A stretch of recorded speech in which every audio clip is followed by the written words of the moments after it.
Hello,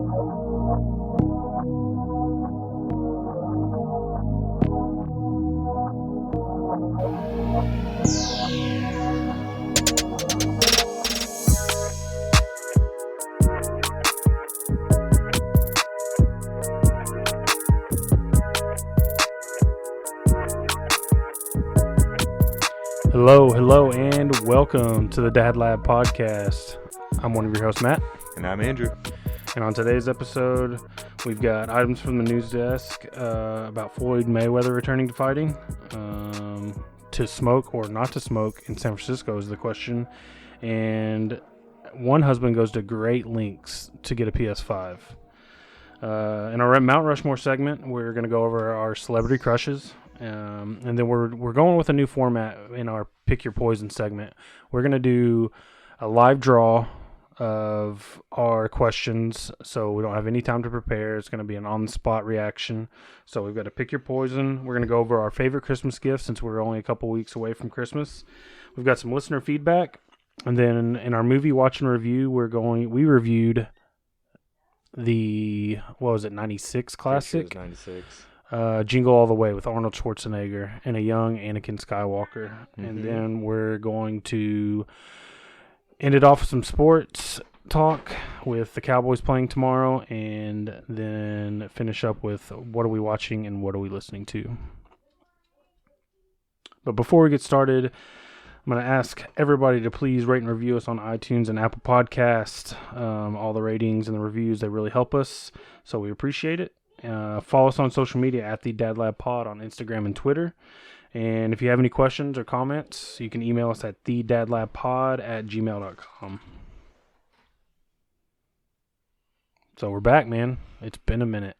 Been a minute again. Getting longer and longer. Life's getting in the way. I know. It's just crazy. I like this. I like Monday. The sun's still out, which I think is a first. It's our first Monday. We're recording on a Monday afternoon. We used to be really structured, like every Thursday at 7 o'clock, and now it's like, can you do Monday at like 1:30?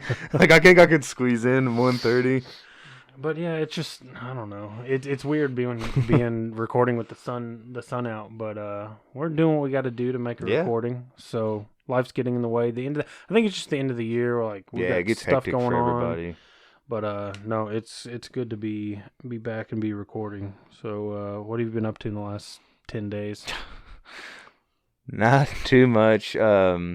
Just the last 2 days were good. Like yesterday when we had to postpone, just got to watch some football. We went and got all the Christmas stuff out of the shed, which was an adventure because we put everything in cardboard boxes instead of tubs, which will not make that mistake again because a roach army moved into our shed and like invaded our boxes. So pulling out all the Christmas items, like Claire was hovering over me with a can of Raid, and I'd pick something up, shake it, all the roaches off, and she'd spray them down.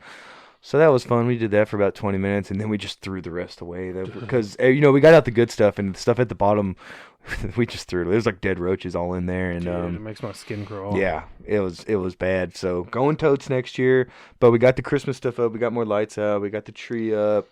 And then today we kind of got up early, doing some stuff around the house. And then we went downtown, did some shopping at some antique stores, went to Farm Luck, which is like this really good, just kind of basic sandwich soup and they kind of have that like old timey like soda shop. Yeah, for sure. It feels like you're like in the 50s, like brick walling inside, and that's a really good spot. I had a good sandwich. We just walked around downtown, hit up a few local shops, and came back and got prepared for this. So the last couple of days were all good. Other than that, the week sucked because work, it's blowing up at work. Like everyone's ordering stuff. So yeah, I've been working like late. I've been literally working from sun up to sundown this past week. So that sucks. But that's why you work hard to have these days off. Days off are good. Yep. So like I've been talking about in the previous pods, I've been taking in more Texas high school playoff football. As I mentioned, my brother's an offensive coordinator. My nephew, his son, he's a backup quarterback for Paris. Their season came to an end in the regional final on Saturday against the number one team in the state, Argyle. They played up in McKinney at McKinney ISD, and that's a beautiful facility. Yeah. I mean, it's it's a beautiful facility. I think the NCAA Division II football championship was played there. Damn. So it's like another $60-70 million facility. High school facility or High school 70. facility, That's yeah. wild. Well, Texas. in contrast, like the week before, we played at my alma mater, which is Texas A&M Commerce, and it paled in comparison. Yeah, I mean, that's a legit college stadium. yeah, and it was nothing. Yep. I believe it. But they lost, I believe it was like 43-13, 41-13, something like that. They kind of got clobbered early on. Yeah. That was an uphill battle. Yeah, they scored on their first offensive play. It was like a 70-yard pass. Mm. But this team has like 4 or 5 D1 commits, and you could see on the offensive and defensive line, it wasn't even close. I mean, the athletes and the kids they had were just, bigger, like more physical. Yeah. And they're probably, they're in the state semifinal this week. They're probably going to roll, and they're probably going to win the whole thing. But yeah, that's a powerhouse school. Argyle's always like. Yeah, they're really good. And 5 D1 players is a lot for a smaller school. That's a huge accomplishment. But yeah, and that Paris, they finished third in their district. They weren't even supposed to get out of the second round, and those kids, they have nothing to hang their head about. Oh yeah, it was a great year for them. Yeah, regardless. Yeah. And then Thursday, my sister and brother-in-law live out in Eastland, which is a small little 3A town out west, kind of by Abilene. And he does, during the regular season, he does the PA there for the home games. He does the PA announcing, and they played at Globe Life Park, which is the old Ranger Stadium for those who don't know. And he was doing the PA, and he was like, "Hey man, I need a spotter. Do you want to help?" I was like, "Yeah." Definitely. So we get there early. We get, checked in, and we get wristbands. We get field access passes. That's so we nice. go down on the field.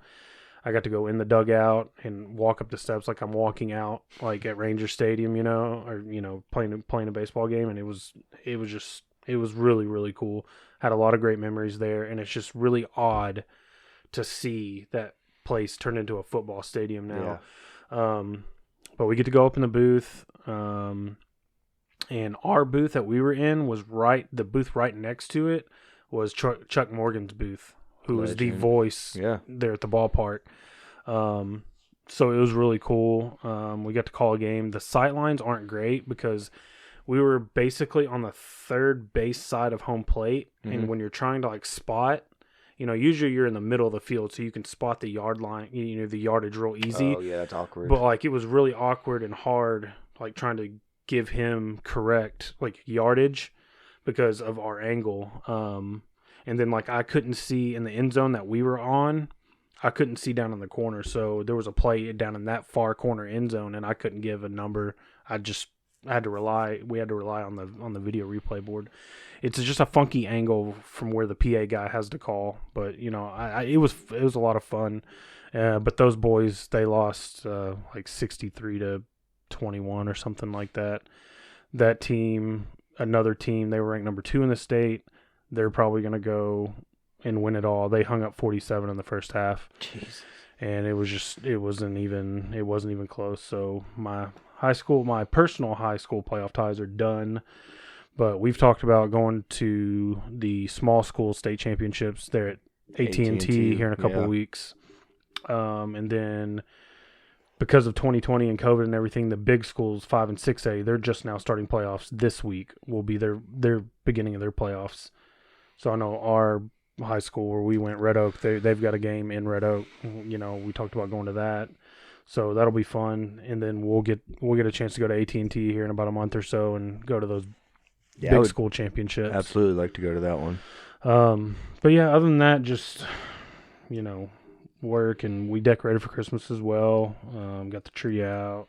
No bugs, thankfully. And just been hanging out and doing the football thing, and yeah, but it's good to get back into this and get back into a little routine, and like I've mentioned before, this is probably one of my favorite activities. I love the podcast. I love, doing this, getting to meet up and do this. So, with that, let's get into the news desk.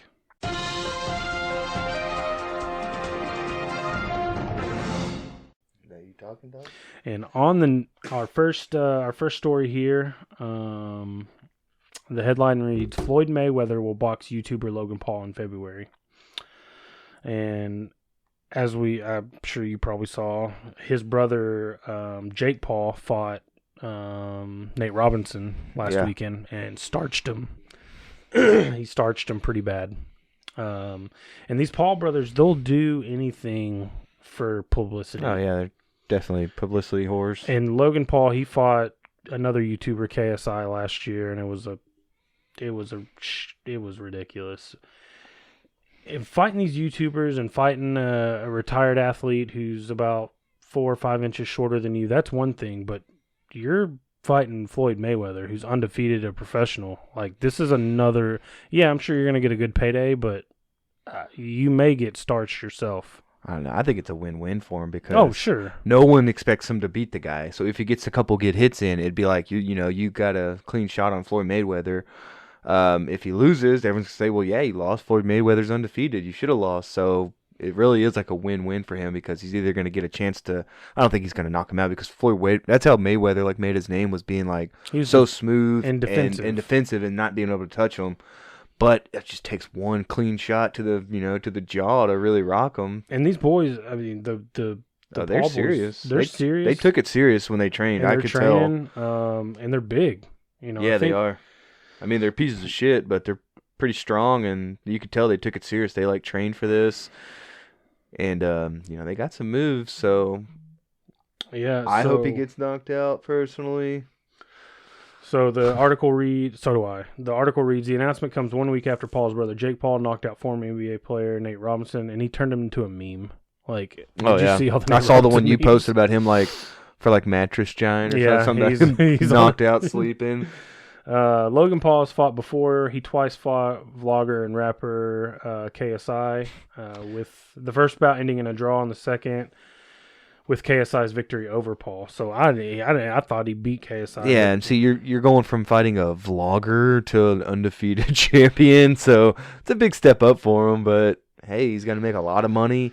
Floyd's not the kind of guy who's gonna viciously beat you down. He's gonna wear you down with him just working the ring and then you're gonna the cardio is gonna go, and then he might just he's win gonna by use decision. The sweet science and just use that. Yeah, use all that experience. The only pay-per-view I ever bought of boxing was the Mayweather McGregor fight. And McGregor fought him good, but you could just tell Mayweather knew what to do. Yeah, he knew just to wait him out, let him get his punches in, let him try to hit you, and just dodge it all, and then just go in for a little dinks and right in the ribs or whatever, just wear him down over time. That's just what he does. Yeah, Mayweather, who was undefeated in his career with a record of 50-0, is considered one of boxing's all-time greats. He retired in 2017 after defeating Conor McGregor, a fight that Forbes estimated generated more than $550 million in revenue. Mayweather earned a reported $275 million, a sum generated both from his roles as a fighter and a promoter. And then he's got a quote from Mayweather: "As of right now, I'm doing exhibitions. I'm not 100% sure that I'll fight. That I'm not fighting against any boxer anymore." He announced in 2019 he was coming out of retirement in 2020, and that's the end of the article. Is it gonna be through what was it, Triller, that set up this last one? Because they were saying this made some money, so there's kind of a market for retired fighters or reality stars fighting. People would pay to see it. Yeah, especially this YouTube market. I mean, people are gonna pay to see that. And I think Jake Paul has 30 million subscribers on YouTube, and Logan may have somewhere close to that. I don't know the numbers, but I mean, that right there. Yeah, because if every one of his, even just half of them buy it, that's 15 million people spending $50. I mean, I'm not going to do the math. And they put out the pricing. Hold on, they put out the pricing. So the bout will be available via pay-per-view according to the event's website. The first million purchases will cost $24.99, increasing to $39.99 once that is reached. On December 29th, the price jumps from $59.99 and then to $69.99 on February 11th. Okay. So they're going to fight on February 20th. So if you get in the first million, it's $25. Is to buy early. Yeah. So I was going to say, it goes from 25 to 70. At that point, I'll just There's going listen to the Dad Lab for the recap. There's going to be a stream. Oh yeah, there always is. Yeah, Alex will have the link. Yeah, shout out Alex. You guys know who Alex is. But yeah, no, I mean, I think in this last fight, Jake Paul and Nate Robinson each got $600K each, and that's not including the back end of the pay-per-view. That's just straight up what they got. To show up, they got that much. And then I think Tyson got 10, and Roy Jones got $3 million. 10 million and 3 million. Holy shit. Plus, Tyson got 10 million for that fight? Or 7. Maybe it equaled 10. Maybe it was like 7 Still, and 3. Though. And that's not including the back end. And then there was some other guys on the lower on the card, and it scales down from there. Oh, there was other people. Yeah, there was other people on the card. I didn't know that. I thought it was just 2 fights. No, there was other people on the card. But I mean, if everyone could chip in, like if you can get a couple buds to come over, it ain't that bad. If you could each chip in $15-20 to watch it. No. Then I could see how. That's what we did with that last fight. I had my brother-in-law and all them come over, and that's how we watched it. I remember that was a good time though. I mean, watching a fight, everyone, it's fun because it's like all day anticipation. You like grill, you start drinking, getting ready for the fight. So who's the last person Connor fought in MMA? Because that's the last one I bought. Me and my brother went in. It was Connor and Khabib. Maybe because he kicked his ass. Oh yeah. No. I don't know. I don't want to. Yeah, I'm not like deep into the MMA where I can just like reel these off. Me neither. My brother is, and I'll watch big fights. Like I'll watch Connor. I like Khabib, and he just retired too, which sucks because any guy that wrestles a bear as a child is like I'm a fan of his. Oh, for sure. So I was immediately like drawn to that guy, thinking he was cool, and then I guess he just retired, but he retired undefeated, which is I think that's just what people do now. It's like, oh, now he's gonna come out of retirement and get a huge paycheck. So it's like, yeah, I'll come back out of retirement and fight this guy for X amount of dollars. Which is smart. I mean, you only have that limited window, That's why Whataburger has the all-time menu. You want the Chop House Cheddar Burger, you better come and get it now because it'll go back away. All right, so let's move on to our next story. Andrew's got our next story. Next story comes from AP News. Of course, it's in San Francisco because they're saying how cigarette smoking is bad, but you can smoke weed inside. City officials in San Francisco have banned all tobacco smoking inside apartments, citing concerns about secondhand smoke. But light up a joint inside? That's still allowed. The Board of Supervisors voted 10-1 Tuesday to approve the ordinance, making San Francisco the largest city in the country to ban tobacco smoking inside apartments, the San Francisco Chronicle reported. The original proposed sought to ban residents from smoking marijuana in their apartments, but supervisors voted to exclude marijuana after cannabis activists said the law would take away their only legal place to smoke. It's illegal under state law to smoke cannabis in public places. Which is true. I mean, like... We all smoked in a car, though. Yeah, but that's more risky. I mean, a cop rolls up on you. Oh, yeah. Especially if you're like, all right, now let's go drive. Like we used to do the other time, dude. We were so stupid. We would just drive down to the park just to smoke and then drive back. So we'd have a pipe with us, and I'd be like, how many times we did that and like didn't get caught, didn't even think about it. I was like, I would have been fucked. So I would have been driving under the influence of a controlled substance. It would have been paraphernalia. I was like, I would have went to fucking jail. Yeah, and had to get like a legit lawyer. Yeah. So yeah, you're right. Smoking in your car is so risky, and that's what we had to. That's what we did. I want to bring up a question, and you may read it or scan the article and find it, but I'm guessing they're talking about apartments that are leased or rented. Because certainly, if you buy your apartment, I'm not gonna allow anybody to tell me if I want to smoke a cigarette in here. Oh yeah, so I'm sure it's someone like a landlord. Yeah. All came together and passed this because smoking causes damage. Like my grandpa smoked forever, and their walls were like yellow. Yeah, from the nicotine. And you could see like so I could get it. I think it would because this is my house. That's like someone coming in saying you can't drink a Dr. Pepper in your house. I guess that's a weird comparison, but I get the sentiment. It's them saying like you're right. Like if it's my house, and I pretty much can do whatever I want here. That's if I want to paint these walls yellow, I'm gonna do it. But no, and I agree. I mean, I grew up in a house that had smokers in it, and you smell like it, your clothes smell like it, everything smells like it, and we used to smoke, in weed in apartments that we lived in, and you could air that bitch out in 20 minutes. Open the door, like a day like this, nice day, just open both doors, open windows, and it would air out, and you could go and come back and would never be able to tell. Leave an incense burning. That was a classic. Yeah. Like, everyone had Stoner an incense move. holder. Yeah, that was the Yeah. ultimate stoner move. No candles? No, bro. I got these incense that are going to blow you away. Check it out, man. Like, that's when you know you walk into a buddy's house and you be like, smells like incense. Oh, you he already smokes. know. Yep. Especially if it was like their parents. You're like, yeah, they got cool parents. Yep. So it's unlike tobacco smokers who could still leave their apartments to step out on the curb or smoke in their permitted outdoor smoking areas. Cannabis users would have no such legal alternatives, said supervisors Raphael Mandelman, who wrote the amendment to exempt cannabis. San Francisco now joins 63 California cities and counties with such a ban. Those against the ban argue that it infringed on their rights inside of their homes. Supporters said that it's important to protect the health of non-smokers, particularly low-income residents who live in dense apartment buildings. Cigarette smoking kills more than 480,000 people per year in the United States. Yeah, that's a sobering fact. Including more than 41,000 deaths caused by exposure to secondhand smoke. According to the Centers of Disease Control and Prevention, the Department of Public Health will be responsible for enforcing the new law. Under the ordinance, the department must first try to educate violators and help smokers quit. Repeat offenders could be fined $1,000 a day, but cannot be evicted for smoking violation. Yeah, they'll just drain your account till you got to move, apparently. Mm-hmm. Yep. The ordinance must pass a second vote of the board next week, and the mayor will sign it. Once that happens, the new law would go into effect 30 days later. So, seems like it's going to get passed, but, the more of the story is weed good, cigarettes bad. Which we already knew. Yeah, I've known for a long time, just, it's hard to kick it. Mm-hmm. All right. So our next story, the headline reads, Woman sells husband's PlayStation 5 after she discovers it's not an air purifier. This comes from Fox 13 Tampa Bay, and the story is out of Taipei, Taiwan. It reads, a Taiwanese man who attempted to convince his wife that his PlayStation 5 was an air purifier was reportedly forced to sell the device after she discovered the ruse. Jin Wu posted on Facebook that he had purchased the gaming console secondhand. The PS5 has been highly coveted since its release last month.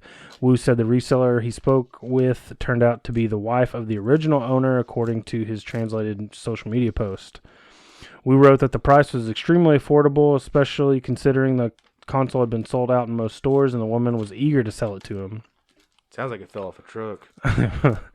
When he went to pick up the PlayStation, he met with the woman's husband, who explained that he was forced to sell the gaming console after his wife realized it was not an air purifier, as he had told her. Wu said the man seemed bitter. Well, yeah, he was. His plan didn't work. Dude, he probably was like thinking all these games I'm going to play, and I'm going to have such a good time. Dude, the lengths that he went, I have to respect him. Yeah, he should. He's not lying about a mistress. He's not lying about being at a bar. He just wants to play some video games. Wants to play some video games. He didn't really think this one out, though, because an air purifier, you think she's going to want to turn that on or something. Like, there's going to be something like that correlates to an air purifier. Maybe he just saw the shape of it. The shape of it, like, babe, it's a new router. Should have told her. Yeah, I was going to say, tell her it's a big, because it kind of stands. Yeah. I was like, tell her it's a Wi-Fi router. That's exactly where I was going. It's a new router, babe. An air purifier. He must have just panicked and came up with that, because I don't see how that was Maybe he'd been hanging out in San Francisco in an apartment and came up with that idea. Hanging out in somebody's apartment in San Francisco, because I don't see the long game of saying it's an air purifier. Okay, so that was a little funny one. And then our last one, and I don't know if everybody's seen this, but they should because it hit national news. Edinburgh high school player facing assault charge for knocking over ref, and the team removed from Texas football playoffs. This is from ESPN. A Texas high school football team has been removed from the playoffs as one of its players faces an assault charge for running onto the field and knocking down a referee. Did you see the video? I did. It was one of the wildest scenes. You could see, as he was running out, the coaches were going with him. Like, they knew he was a hothead and he was about to do something stupid. Well, and with the high school camera work, it's always kind of, they don't always get the pan and the zoom right, So you see the referee, he's making the call, he calls the ejection, and they're zoomed in on the ref, and then they zoom out, and then all of a sudden you see coaches running onto the field, and then from the right, and then from the left you see this just blue blur, and they're trying to catch him before. It looks like they're trying to get to him before he they're trying to intervene. He just destroys this referee. the article mentioned a body slam, but it wasn't body. It's like running full speed and then just cross checking him. Like, I'm sure he just bulldozed him. He didn't open tackle him. He just hit him so hard. But that'd be like whiplash, and that can lead to a concussion. So the kid he's a big kid. He was the District 31 6A Defensive Player of the Year. Yeah, I saw that. I mean, he could have. Who knows? He might have had scholarships to at least go to like a small school. Well, they're gone. Well, yeah, that's what I'm saying though. But it's like if you're any school in Texas and you're the district whatever 6A. Well, it's 6A, big boy, the biggest you can get. Defensive player of the year. Like you're gonna get some offers, and now he's fucking in jail. So he's getting fucked in jail. Who knows? He's also the kicker and the punter, and he was an all-state wrestler as well. So let's see. Whatever his punishment is, it might be X amount of this, but he's gonna get like an anger management class. Oh, sure, that'll be part of it. That's gonna be the main part. Is like, and my hope is that somebody, a coach or. Hey, we're doing this live. We got a little Elliot interruption.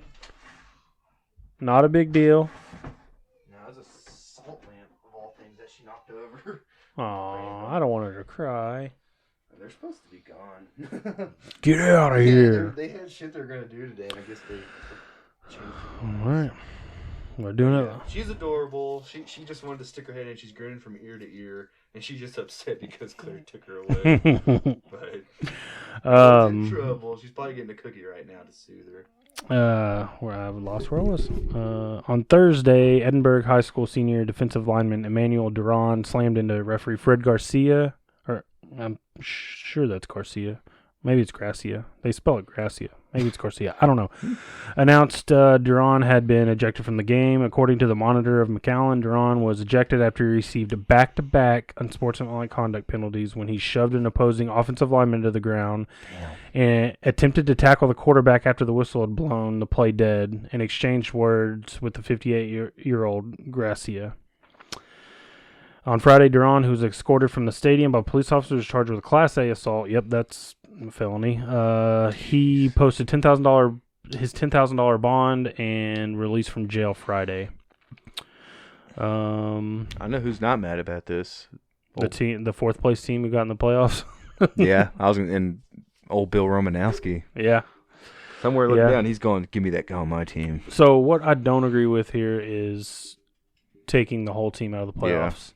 But I was talking to my brother-in-law, and his dad is a coach, is a football coach, and he's saying basically what he thought and kind of the talk amongst the coaches there, where the UIL's thinking was that if you can't control this player, how can we trust that you can control the rest of your team? Yeah, but he's been shown the traits. If he got back-to-back unsportsmanlike, I think he just has issues. It's not like the whole team would be like that. Yeah, and my thing is, like, does this team have any other track records of this? Yeah. Do any of these other kids? Yeah, that's what I'm saying. If he's the only one that's acted like this all year, then that's your track record right there. Is it's been a clean team all year up until this one incident. And they have like 40-something seniors. I just feel bad for those kids. Well, yeah, because you won the game and you thought, man, that was crazy. But hey, next week's a new game. Let's focus on that. And then they're like, oh, sorry, now y'all. And some of these guys will never play again, so it's like, yeah, it's over. Yeah, so a lot of these kids won't. I mean, I don't know how good they were as a team, but they might have had shot at state. I have no clue, but I mean, they were a playoff team. Yeah. But yeah, so that was just one of the craziest videos I've ever seen. And like you said, national news. I saw it on Yahoo. Yeah, on the front page. It was crazy. Texas high school football is serious, man. No, I've they don't fucking play. I've spent the last month going to games, and it's been really fun, and it's just on another level. My brother-in-law introduced me to this app. It's by, I think Fox Sports Southwest makes it, but it's called Football Friday, and it's a way you can keep up with like every team in the state, all the results, standings, all that. But like in the game, like each game you can click on it and go into it, and there's a chat function to this app. So each game has its own thread, and I thought I've seen some like vile corners of the internet, like this thing. And they're probably like the parents. They're adults. They're adults that are doing it. Oh yeah, I bet it's worse than a 2005 Call of Duty, like Xbox Live lobby. Like it Pretty is, bad. it is bad, dude. Like, but I'm addicted to it. Like I can't stop reading all this stuff because I'm like, some of these people's whole identities are wrapped up around a group of like 15 to 17-year-old boys. Reminds me of the dads off of like Varsity Blues. Yeah. Where like they're living their lives vicariously through their children. And I'm not even sure some of these people have kids on the team. Oh, well, that's just weird then. Dude, it's You got to have a kid on the team to I've like got to be show in you. this. When we cut, I'll show you some of the stuff that comes out of this message Just a board. bunch of madmen. It's I bet. unreal, dude. Anyway, but with that, let's move on to our Mount Rushmore. And like I mentioned in the opening, we are doing celebrity crushes this week. I've got one honorable mention. I've got my 4. This one was kind of hard. That's what she said. I see what you did there. So I'm going to start out. I'll start first, and then we can switch off. My first one is a bit of an unknown to most people, but it's an actress by the name of Portia Doubleday, and she was in the television series Mr. Robot, and she is just super sexy, super fine. Super fine. She's got, I don't know, like these big, just like beautiful eyes that like just stand That's out. the first thing you notice for her. She really does have like big, beautiful eyes. Yeah, she's super hot. If nobody's seen Mr. Robot, go watch Mr. Robot. It's a great show, and she's very pretty. I agree. Yep. All right. What's your first one? My first one was someone that you tried creeping on after I brought it up, and that's Amanda Seyfried. I I've had a couldn't crush remember- on her since high school. Yeah, and I'm I like, couldn't remember her name. then you don't deserve her, That's man. true. That's true. I remember she was the first time I saw her. She was on that show, that movie Mean Girls, Yep. and everyone was all about Lindsay Lohan and everyone else in that. And I was like, I was about that dumb girl. Mm-hmm. Like that was my kind of girl, I guess. But I don't know. And she's made a lot of good movies since then. I'm trying to think of that one that she made. She actually portrayed the porn star. I just can't remember, like Linda Lovelace. Yep. Mm-hmm. And I think the movie was called Loveless. And that was cool because got extra benefits of that movie. But yeah, I think she's at the point now where she like picks and chooses her own roles, so you don't see her as much anymore. But and she actually kind of looks like Portia Doubleday. I think that's why we made that connection. Yeah. That's like our style, I guess, is that kind of woman. But that would be I think that'd actually be like my number one. Like I thought about this, like, could I live my life with her? I was like, I think I could live a happy life. So that would probably be my number one. All right. My second one, Jessica Alba, an oldie, classic. oldie but a goodie. Classic. Oldie but a goodie. She's super hot. I'm trying to think some of the movies she's been in. Maybe Honey was that one where she was like a dancer. And what was it called? She had a TV show. Sin City. That's what I'm Yeah. thinking. Sin City. She was like Oh, a dancer. She was So that was pretty bad good. in that one. There was one called like, it wasn't Into the Blue Yep. with Paul Walker. We Mhm. mentioned She when was she's just in a bad. swimsuit the whole time. Yep. So she's just like eye candy, but again, she's doing so much now that she kind of picks and chooses her Mhm. own stuff. So that's why you don't see her as much, like we said before. But yeah, she's been in here for 20 years, and she still looks like she could play a college student. Yep. you know. That's right. What's That your me? second one? Second one, not to get too political, but this one's an elected official, and that's Alexandria Ocasio-Cortez, AOC. All right. I think she's pretty, and that is a strong woman. Okay. That I would be like the house, I'd be like Mr. Mom there. I'd make her lunch every day, see her out the door, stay home, let my woman write them legislations, pass some bills, Okay. and just live my life. You not agree on that one? No. Not my cup of tea. Well, I do. She's Not my. I agree with a lot of stuff she says, It's and nothing political or anything. I hate getting into that, but no, she's got horse face a little bit to me. well, Maybe it's the chomp. Maybe it's the teeth. I don't know. So you think I should just remove her teeth and give her a shot? Remove her teeth. She'd be a gummer. Hey, wouldn't talk as much, but no, Added benefit. I like her. I think she's a badass. Okay. And mine's a very like mixed list. So it's your list. It's my list, I probably damn got right. one on here. You're gonna be like, what? there's got to be one where it's like, trust me, it's like something about her. It's like something special. Yeah, for real. Yeah, no. Because I got a couple on here that are really gonna kind of turn your head. Okay, all right. So my third one is Eliza Dushku. She was in Bring It On, and she's been. Oh, yeah. I know exactly what you're talking about now. Yeah, she's like kind of like the brunette. rebel. Like, yeah. She's like the bad girl. Yeah, the bad girl. sometimes, Yeah. She was hot. She made an appearance in. She made a guest appearance in The League. She's been in tons of stuff. And what was her name again? Because Eliza Dushku. Because when you first said, I thought you were going to go Eliza Minnelli. I was like, Eliza Minnelli? That's where I was going to turn my head at you. But okay, No, I know that's exactly not what the you're talking head about now. I know exactly what you're talking about. Yeah, she's always kind of been super hot to me. Yeah, she's just super hot. She's super hot. Can't argue. I think that's the theme of this list, though. Is my next one, and I don't know how to say her last name right, but it's Lupita Nyong'o. I don't even know who that is. Oh, she's a beautiful piece of dark chocolate. She was in Us. You know the movie Us? I saw her in Little Monsters, which is that movie I watched last month or in October. That was the Australian like zombie movie. Mm-hmm. I mean, if you would see her on like covers of magazines and stuff. Let me pull up live look right here. So I'm gonna keep talking as I work and try to pull up a picture just so you can see. Yeah, I just want to. Yeah, let me lay some eyes on her because, like I said, this is a very diverse list, and she's really pretty. And I can't say her last name. Here it is. Let me see. Let me see this. Okay. Yeah. Still don't know how to say her last name though, but I mean, it's no, Lupita. good luck with that. No, she's obviously she's African. beautiful. And like I said, and see, she can rock the short hair. I like short hair. That's a thing I've had for a long time. Is like short hair. You know, she kind of gives me vibes of oh man, I can't think today. Oh jeez. Jeez. Man, she plays Michonne on The Walking Dead.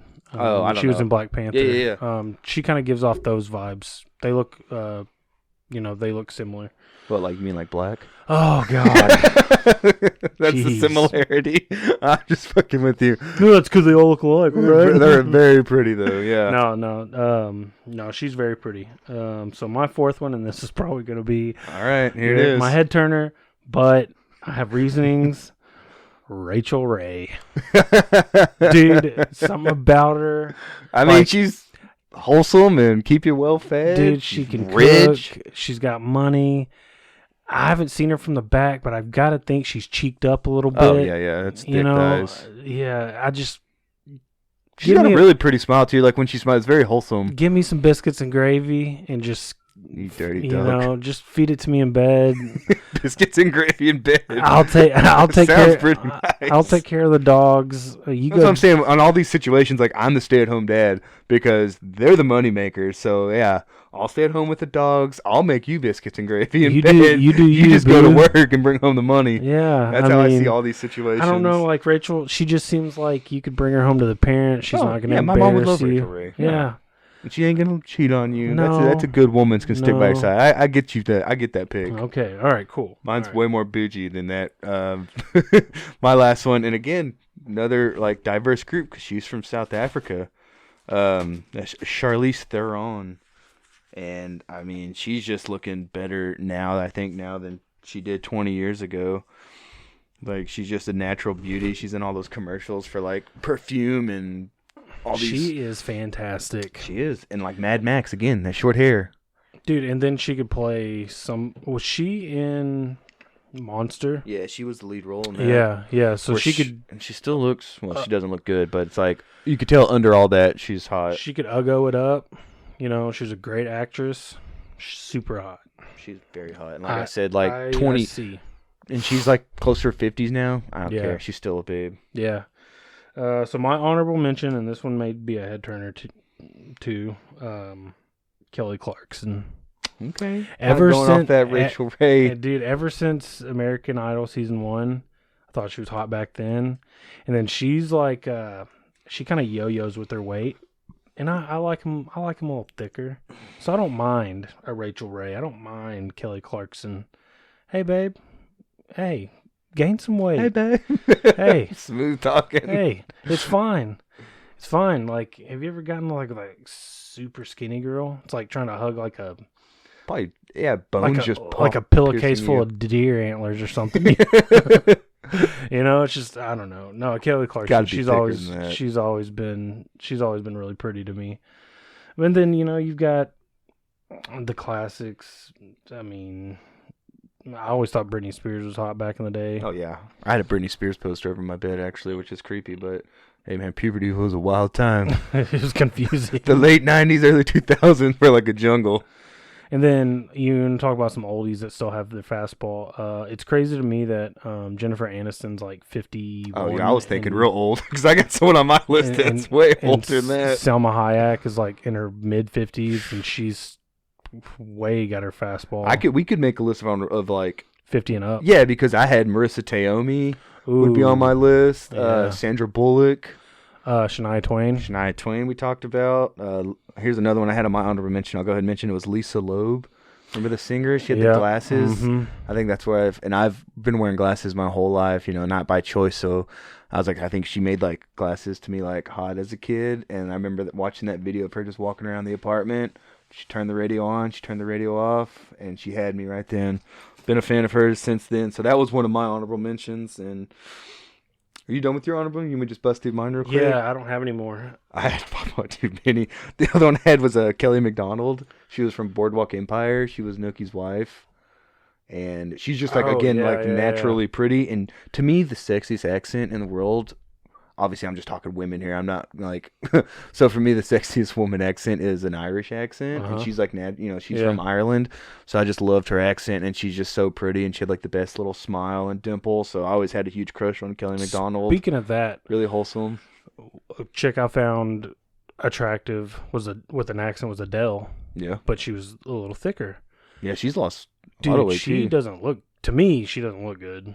Like she went too far. She went too far. Yeah. But she's dating like a rapper now. I was gonna say because I know she got divorced. Lots of times when you get like a big breakup like that, like people just transform their bodies. It's like revenge. She's back. She's dating a rapper. And he probably likes her a little thick.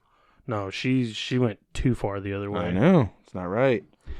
All right, last one too, because we talked old, and I seriously had to debate between which of these 70 plus years old women I wanted. It was between Meryl Streep, who is still really classy and pretty, and then the one that I had to go with because I've been telling you, Claire, for years, like this was my girl, and that's Diane Keaton. I've had a crush on Diane Keaton since I saw her as like some like a pretty older mom growing up, and I was like, she's really pretty. Like First Wives Club, I remember watching that with like my mom with Goldie Hawn and Bette Midler, and I was like, I like that one right there. She has glasses like me, she has this and this, and so ever since like that was probably like my first celebrity crush was Diane Keaton. One that I was surprised that didn't make either one of our lists. I had two more actually because go ahead and say it. Natalie Portman. I was gonna say Margot Robbie. Oh, Margot Robbie is hot. And I always had a crush on Naomi Watts. Just blondes, I guess. Which one? So I was like, man, I should probably stop writing these down because I don't want my wife to see this list, and it's like a full page long. But they're very all wholesome and just like naturally pretty. Winona Ryder. I always thought Winona Ryder was hot. Seen a lot of these women, dude. They're like 40s and 50s. So I'm glad we're not like, let's see, is she 18 yet? Because then I'd be like, this is getting a little creepy. I think the average age of my list is like probably in their mid 40s. Probably, yeah. So that's good. I'm glad we didn't go full creep because if I would have been looking at you sideways. So it's a good list. Right. Very wholesome. Very just like naturally pretty. And like I said, they're the breadwinners. So if any of you guys want to send in your celebrity crushes, Don't be ashamed. Don't be ashamed. I told you about my Diane Keaton crush. So this y'all is a tree of trust. Tree of trust. I want to hear honest opinions. You can send it in at thedadlabpod on Instagram and Twitter, or you can email us at thedadlabpod@gmail.com. Send us in your Mount Rushmore celebrity crushes. We'd love to hear them.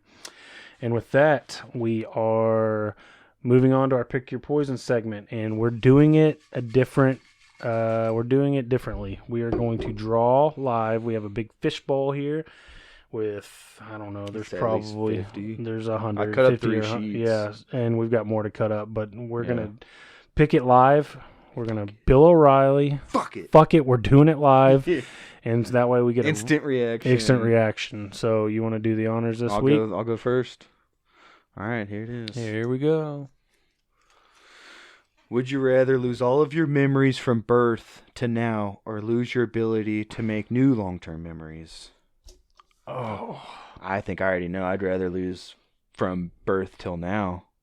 Because right now I want to remember these things because I got a kid, you know. right. But you're gonna forget your parents, all the experiences you had growing up. I didn't have a great time growing up. My parents dropped me off at my grandparents' house and then went to Disney World when I was a kid. Jesus. Yeah, I still give them shit for that. So. But you're gonna forget Ellie being born, getting married. Yeah, but I'll create new memories. All that fun time with Claire before, you know.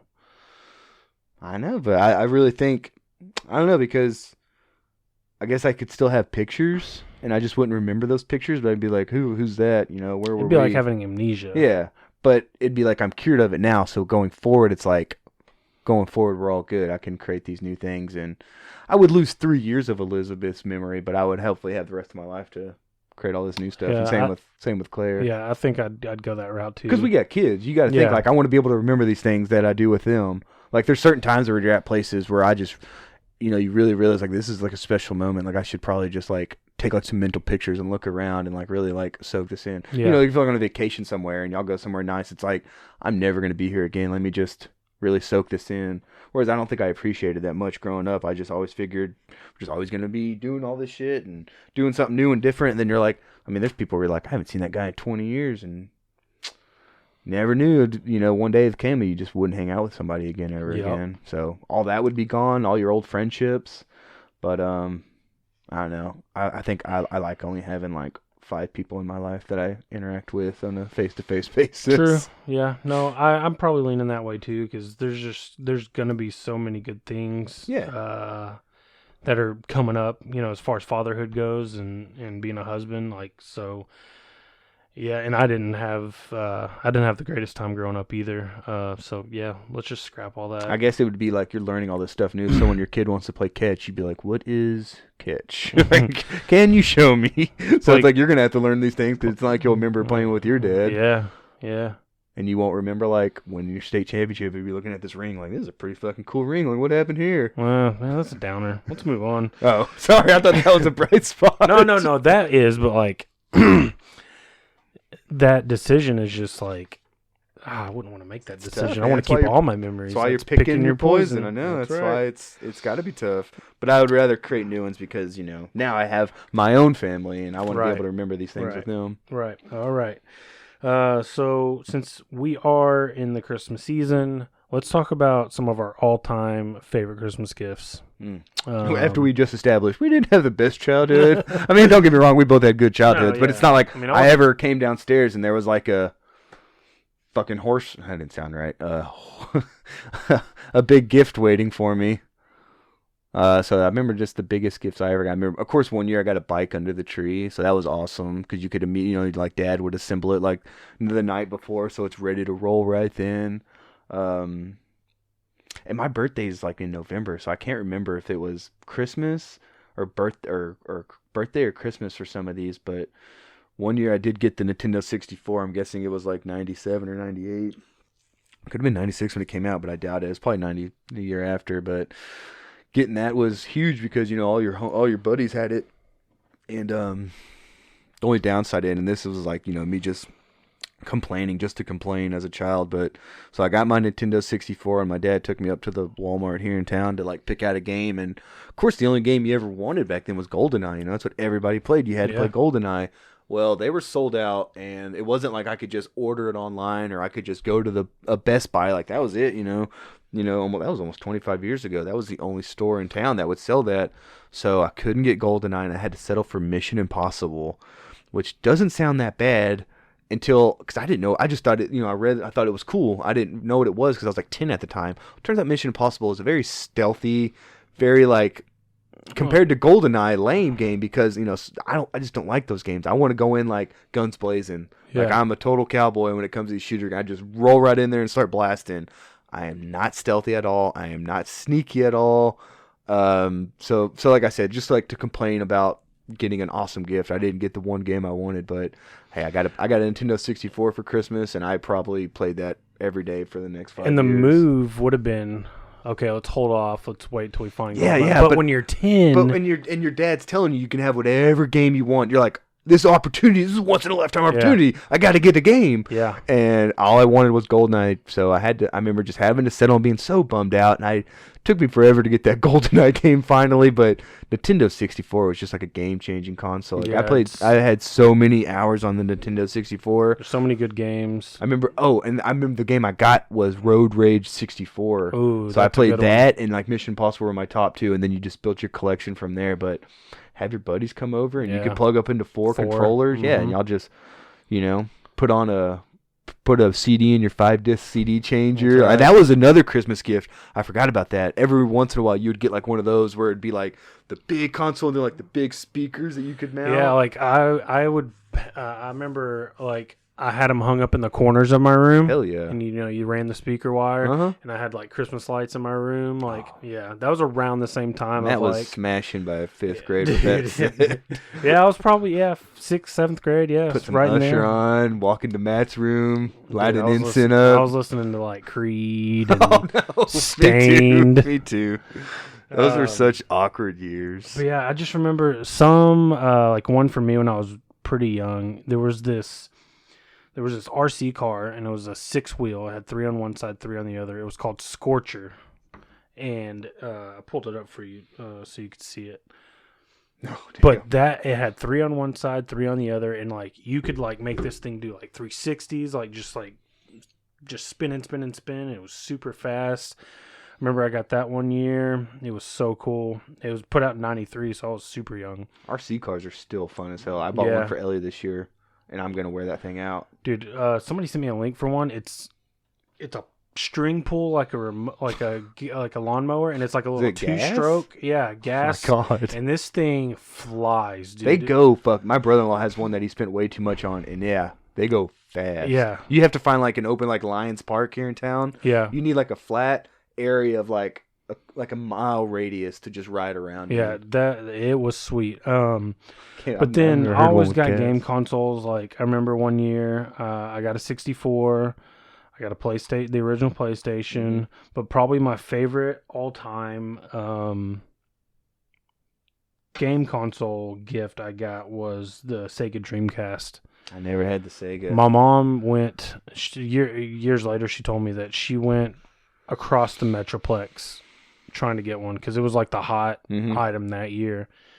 And I just remember I loved that system. I got NFL 2K with Randy Moss on the cover. It was just a sweet, sweet console. It was different. It was like one of the first ones you get on the internet with, which I never did. That was that was revolutionary. Yeah, so that Scorcher RC car. I remember getting a Sega Genesis when I was like super, super young. I had some pretty cool Christmas gifts. I remember one year too. I got a now that we're talking consoles, because that would be like something where I would just combo it up like birthday and Christmas, and because I would have to combo it up to get a big gift like that, and I got a Nintendo GameCube one year. Ooh, yeah. The GameCube, and then the disc would be like tiny, a fraction of a regular one, and it really was. The console was a cube, and that was probably actually one of my favorite consoles that I ever had, other than like a generic whatever PS whatever. Yeah. But the Nintendo GameCube, right when you said that, I remember I really thought for a second that's what you were gonna go with and say. But I played the shit out of that Nintendo GameCube, and I wish I still had some of these. Like, I know you could go buy them, but how cool would that be to find, like, a stash of all your old, like, really kept up with it. Yeah. Yeah, and I was much, much older, but I got a regular, original Nintendo one year because I wanted one. So probably that Dreamcast, and then that Scorcher RC car. And just to like shout out all the parents too growing up, because those gifts really did, like 20, 25 years later, we're still talking about these gifts that we got as kids and like how cool they were. Well, and that's what's cool about being a parent now. Yeah, like I want to get them something that they'll remember. Yeah, like me and Lauren aren't doing anything for ourselves this year. Yeah. We're just doing for Landry. He wants he's super into gaming right now, so I'm gonna build him. I'm gonna go to IKEA and build him a little gaming desk. And then we've got an old TV, like a 42-inch TV. So I'm going to put that in there with the gaming desk. I'm going to buy him a gaming chair. And then I'm going to put some, like, those like RGB lights like up under the desk, so it's like glows. You know. You're going all out. You're gonna do that on Christmas Eve. You're gonna say, oof. Yeah, I'll do work that. cut out for you. I'll get some whiskey and just put on some music and bang it out real quick. Yeah, in later episodes we can kind of delve into that because I got to clear a few things in Ellie, but I think one thing we're gonna get ourselves for our gift for each other, we're gonna share. We're gonna invest in like a really cool telescope, which could sound lame to some people, but we have a really good shot in our backyard of clear shot of the sky, and I just like sitting outside and like starting a fire in a chimney and just like looking up at the stars. Sounds like a great night to me, and that's something we agreed to get ourselves because, you know, they're like, what do you want? What do you want? And it's like, I genuinely don't know. I made a list of a few things, like a movie and a book here and there, but it's like anything I really want, I could go buy. Yeah, so I tell us like and people think I'm like an a-hole for saying that, like my in-laws and stuff, and I'm like, I'm a grown-up. Like, if I want something, I just buy it myself, and it's not like I want a lot, but it's like, if I see something I like, I'm not going to ask somebody else for it. Yeah. I just go ahead and get it, and I'm not trying to make it seem like I got all this money to flaunt. It's just, I don't know, and I don't like asking for stuff, you know? I don't like making a list and sending it out to people and be like, y'all get me all this. No, absolutely. I totally get that. But yeah, so that was a couple of our all-time favorite Christmas gifts. Again, please share with us if y'all had any cool ones growing up or anything you want to share. Send it in. Neither of us ever had a go-kart? Because I figured that would I had a go-kart. It wasn't a Christmas gift, though? Cause I don't remember, but we had a go-kart. Boss gift, yeah. That's something I always wanted. I'll never forget, I was taking one of the neighborhood kids for a ride. It's like the first Uber. And I didn't tell him I was going to take a sharp left. And I took that sharp left, and he went tumbling like a tumbleweed out of there, out of the cart. And Matt said, "Enjoy your stuff." It'll be $29.50. Yeah. No, but he was, we were like young, so he bounced right up. Oh, back in the day, yeah, you could just bounce right back up. Yeah, and now I'd be crawling. I remember one year, me and Ben, we got an air hockey table, and it wasn't like one of the ones you'd find in like Dave and Buster's, but it was like one they'd sell at Walmart or whatever. We got an air hockey table. That's fun though. I love air hockey. Yeah, and then that same year, on the air hockey table, like sitting up, there was a frame poster of Troy Aikman, because Troy Aikman was my favorite. Michael Jordan, which we later used to cover up the hole in the wall that Ben rammed my head through. I think I told that story on here. Yeah. And then I think, what did Ben have? Ben had a poster of somebody, but we each got a poster. But yeah, no, that was cool. Posters back in the day were big too. That was a big deal. I remember, like, it was like a sign of honor to have like as many posters up as you could. Have you ever seen that iconic one of Bo Jackson where he's wearing the shoulder pads and he's got the bat over his shoulder? You had that? No, my brother had it. My older brother had it. Yeah, he had that, and then he had a Nolan Ryan one. Like his glove was on fire, and it said like Texas Express or something. I'll never forget that. But yeah, no, posters, like, Landry doesn't care. Like, I bought him. Still like it, but now there's like, you have to be, has to like be in a frame, which I'm cool with. Yeah. Like a good framed one. But even here, I need to frame this Neil Young one. I got a Salvador Dali in the hall, and we got a couple of random ones. I've got a Dak one that I put up in Landry's room. He doesn't care. I'm gonna bring it over here and put it up somewhere. I need to put more. I got an Aliens one because that's one of my favorite movie franchises. It's really classy though. It's more like artwork, and been some convincing, but as long as I put them in frames, like, she doesn't care. She thinks, cool. As long as it's in, she thinks that makes it look like classy. Right. So we got all these nice framed pictures around us. Maybe we'll post. All right. Well, luckily enough, we do have some listener feedback this week. So thank you for all you guys that have sent in. This first piece of feedback comes from Mr. Brady Sapp, Superfan Brady. Says, just catching up on the episodes. I stand firmly by my Banana Runt opinion. Keep up the good sound waves, homies. Also, Andrew Kahn can kick rocks for filling my truck with popcorn in high school. Do you want to give a backstory? First of all, man, that was like 20 years ago. Really sorry. No. I'm not sorry at all, Brady. Fuck you. No, it was like, we started like this prank war that I don't think anyone like really volunteered to be a part of. It was like, I'm going to do something to you and you're part of this. And I worked at a movie theater in town in Lancaster, and every night they would throw away like trash bags full of good popcorn, like just wasting it. So I had them throw it all in the back of my truck one day, and I'd just been driving around with popcorn for like a week. Like, I didn't know what to do with it. And we were just leaving school one day, and we saw Brady's truck, and he used to have like this big, I think it was a Dodge. It was like a yellow Dodge, if I remember right. This big giant pickup truck. That's a questionable color in pickups. That's a questionable color. I want to say it was yellow though, man. Like something for some reason yellow's sticking out, but it was a nice truck. It was like a big badass looking truck, and yeah, we just like we're leaving one day, and I was like, you know what? Let's check and see if his door's open, and if it is, I have literally like pounds of popcorn like that we could just dump in there. So he left it unlocked, his bad, and we just empty these bags. And it was a dick move thinking about it now, because we just ripped it open and then just slung it all around his truck, corn seeds going everywhere. And then for some reason we planned ahead, and we had cans of sardines sitting in my truck too that were unopened. So we opened them, and we just strategically placed them under the car seat. So, because we wanted them to like last a while before we wanted him to get all the popcorn out and think he was good, and then like a week later the smell's persisting, and that would be the sardines.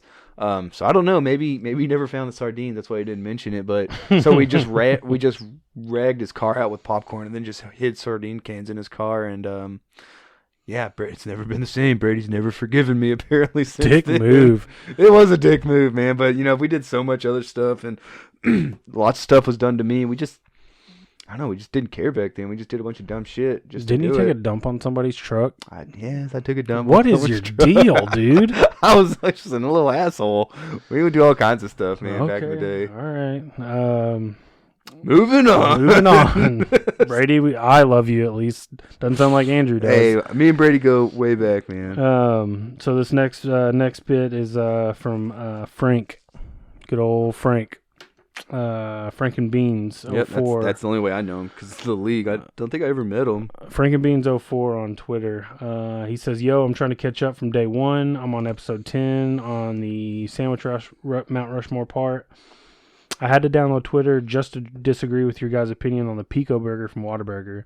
I usually don't get their special items, but I ate that twice a week." And then he gave us his Mount Rushmore of fast food restaurants, which thank you for that. Yeah, that's what we've been asking for, really. His Mount Rushmore is Whataburger, Chicken Express, Burger Street, and Chipotle. And then his honorable mentions are Taco Casa, Wendy's, Panda Express, and McDonald's. Solid. I remember I had Whataburger and Chipotle on my top 4 as well. Yep. And the thing... Oh, just sucked in a hair. God damn. The thing with the Chipotle to me, or not the Chipotle, the Pico Burger was like the sauce they put on it. Mm-hmm. I think they just put too much sauce, because I love Pico de Gallo. Yeah. And they just put like this creamy, zesty ranch sauce, and it was just too much to where that was the taste that was dominating the whole burger. So I think it was just they put too much of that on there. And if I got it again, maybe just tell them to put a little less on there. But that's just what I remember eating, was just like, it just tastes like every bite was just like I was getting a spoonful of that sauce with it. If you want a good Pico Burger, go down to Pop's Burger Stand and get you an El Camino. Pretty much what I always get is the El Camino. It's got that cilantro mayo. Yep. And is the slow and low the mushroom, or is that the vroom? The vroom. Yeah, see. Then what's slow and low? It's got the grilled onions, barbecue sauce, bacon. Because those are the 3 I always get. I remember mushroom, one has barbecue, one has like spicy. Those are my top 3 there. So, well, shout out Pop's Burger Definitely. Stand. All right, and so that's it for listener feedback. Thank you guys. Thank you, Brady. Thank you, Frank, for sending it in. And if anybody else wants their stuff read, send it in, and we'll definitely read it. We appreciate it. It makes this show a lot easier, and we could do more things if we had some listener involvement. If y'all got ideas, or y'all got something to bounce off of us, we'll gladly go over it. Yeah, we'll do it. If y'all got dirt on Matt, bring it up. I hope nobody brings up more shit I did in high school. I think Frank may be the only person who's got dirt. Brady, maybe. We worked a summer together with a bunch of dudes from y'all's class. I don't think I did anything stupid. I remember one time. You remember Ryan Skelton? Yeah. I remember one time we gave him some dip and he threw up everywhere. That was pretty funny. He turned green, dude, like the Hulk. He threw up everywhere. You got to be pretty funny. I've only did a few times in my life, but that was pretty funny. It's a dangerous. But I don't think they got dirt. Brady may. Frank probably has some dirt on me. But yeah, if y'all got anything, please send it in. There's tons of stuff we'd like to do, but it takes some fan, some listener interaction. So please, we love it when we get feedback. But with that, let's get into our movie watch and review. And like I mentioned, we did Jingle All The Way with Arnold. You lied, and you said we were going to do Jerry Maguire. Yeah, but then recording got pushed back, and I know, I'm just fucking with you. Yeah, it was a great call. That was a good audible. because we just determined since it's technically December and we had 4 movies picked out, we need to try to run through these, or else we would be negating or backtracking on what we said we were going to do for December. So it's kind of like we're going to have to. We'll postpone Jerry Maguire just so we can get to these Christmas movies. Right. We picked out good ones. I really like this movie. I had this VHS growing up.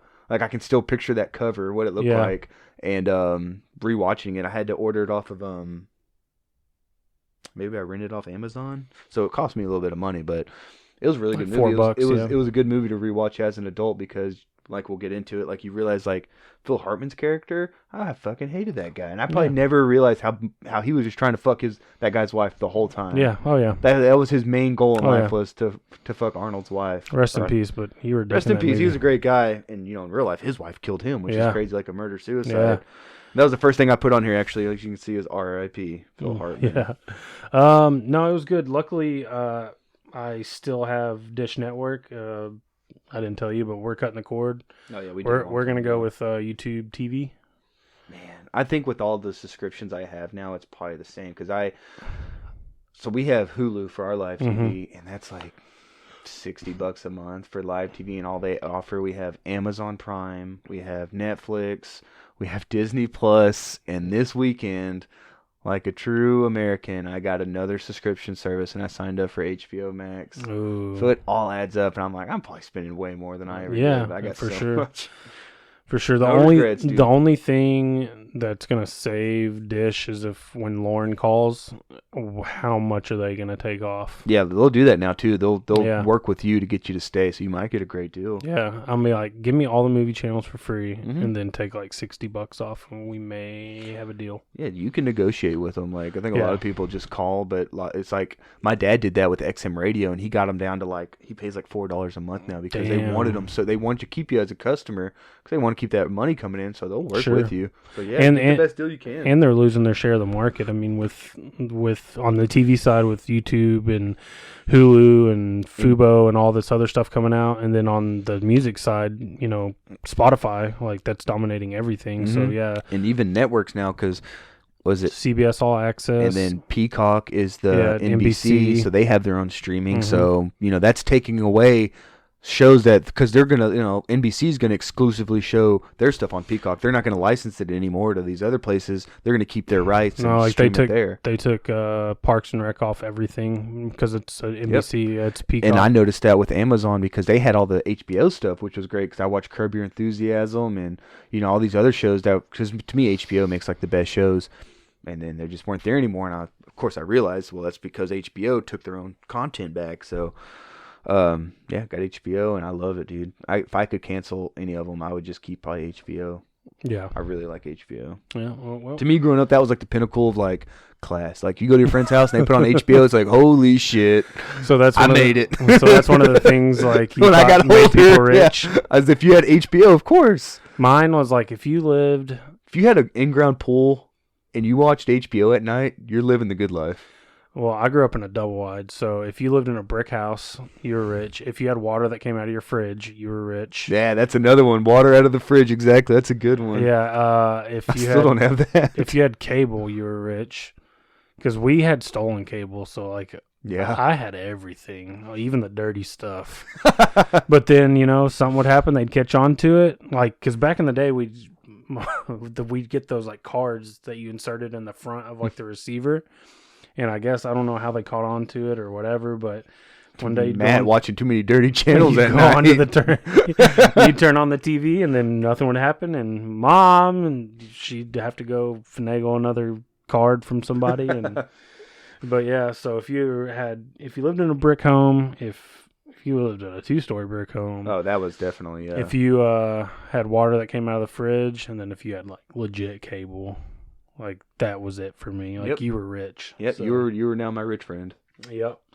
So let's get into this. I didn't take very many notes, as per usual. Is that it right there? It's like three. It's like no. This is the sports for the run. So I don't have any notes. You don't have any notes. You wrote Jingle All The Way movie review, and then that's it. I got 2 pages, man. I feel like an idiot. Carry me. Put me on your back. No. Put me on your back and carry me. No, I can It's all just the most random stuff. It's a story of a father who is He's working hard. He's working hard. He's like a workaholic. Yeah, and he's missing his kid's karate stuff. He's missing this. He's missing pretty much. that. He's missing his kid growing up, you know. But they were complaining. The kid and the mom were complaining, like, "Bitch, do you like this house? Oh no, that's what I thought. Do you like this house?" Because I was watching it with Claire, and I was like, he provided everything for them. They're not showing him enough gratification. I'm like, do y'all like the life you live? Like, Dad's got to work sometimes. I know I missed your yellow belt, but call me when it's a black belt, homie, and I'll catch it. But I need to keep selling mattresses for us to do this or whatever that he sold. But it had a great cast of characters. Phil Hartman, a young Anakin Skywalker, which he had a dark story. I read up on some stuff on him. Anakin? After them. Yeah, I got dark.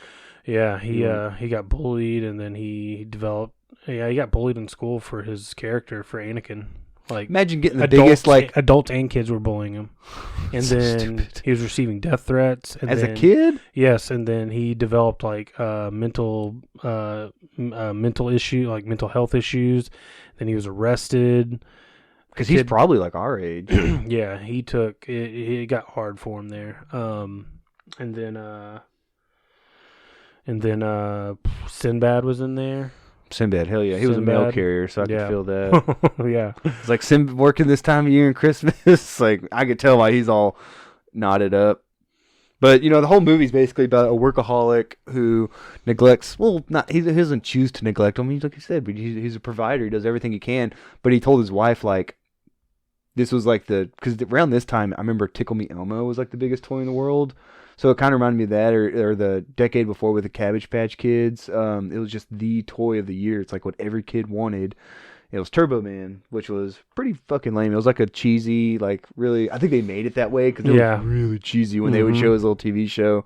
But, every kid wanted it, and he told his wife weeks ago that he got it. So it would have been December 23rd, and he's like, yeah, I got it just like you told me to. And she's like, great, because it would be impossible to find out. And this is after he missed his kid's karate, and he was like, I'll make it up to you. Like, what's the one thing you want? And the kid, like, recites the whole commercial. He's like, it has all these features, batteries sold separately. He's like, I want this. And he's like, oh, absolutely, I'll get it for you. And his wife reminded him weeks ago, you should have got it. He lied to her from the beginning, said he got it. So it just sets up, like, which is an easy premise of a movie, is now it's going to be like an adventure of, because that's such a dad thing to be like, wait till the last minute. And now, because that's why I liked with Sinbad's character too, because he was in the same boat. He was like, I've been working all the time. I didn't have time, to go shopping. And now we're together on this. We're trying to find the same item. And that's just that's a total dad struggle, that shopping on Christmas Eve. Dude, I may be weird, but I like shopping. I like Christmas shopping on Christmas Eve. Really? That sounds so stressful because you don't know what you're going to get. Yeah. You get what's left over. Well, they get what they get. And you don't throw a fit. And they don't throw a fit. That's right. No, I don't know. That's a life lesson you learn early on. Yeah. And then a random appearance that I didn't mention, the Big Show. Oh yeah, he was one of the. one of the giant Santa. He was the giant Santa. Well, yeah, he's the Big Show. Yeah, he was definitely the big one. I paused. I was like, "Is that Big Show?" And then I looked up, and I looked up Big Show. Of course, he is. He's 7'4". Yeah.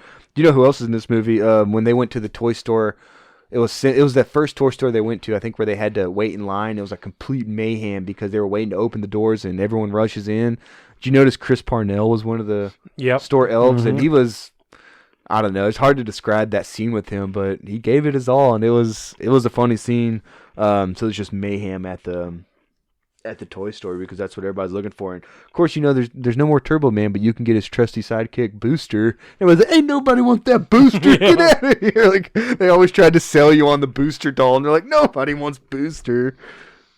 But I put on here, man, if I was in those shoes and I was that dad, my kid would be very disappointed on Christmas Day because they went above and beyond. Like, he got, they went to another toy store where they were going to have, like, this lottery system where they had the balls. Yep. And they only had so many, and everyone just, again, loses their shit, and mayhem ensues, and they all wrestle for the balls. Arnold's got his eye on one, but, like, this little girl with, like, a chili bowl haircut gets it. And they're in the Mall of America, so we should say it takes place in Minnesota and Minneapolis. And she goes into like this big playground. She's in the ball pit. He follows her, and then I should find it on my notes. But when he,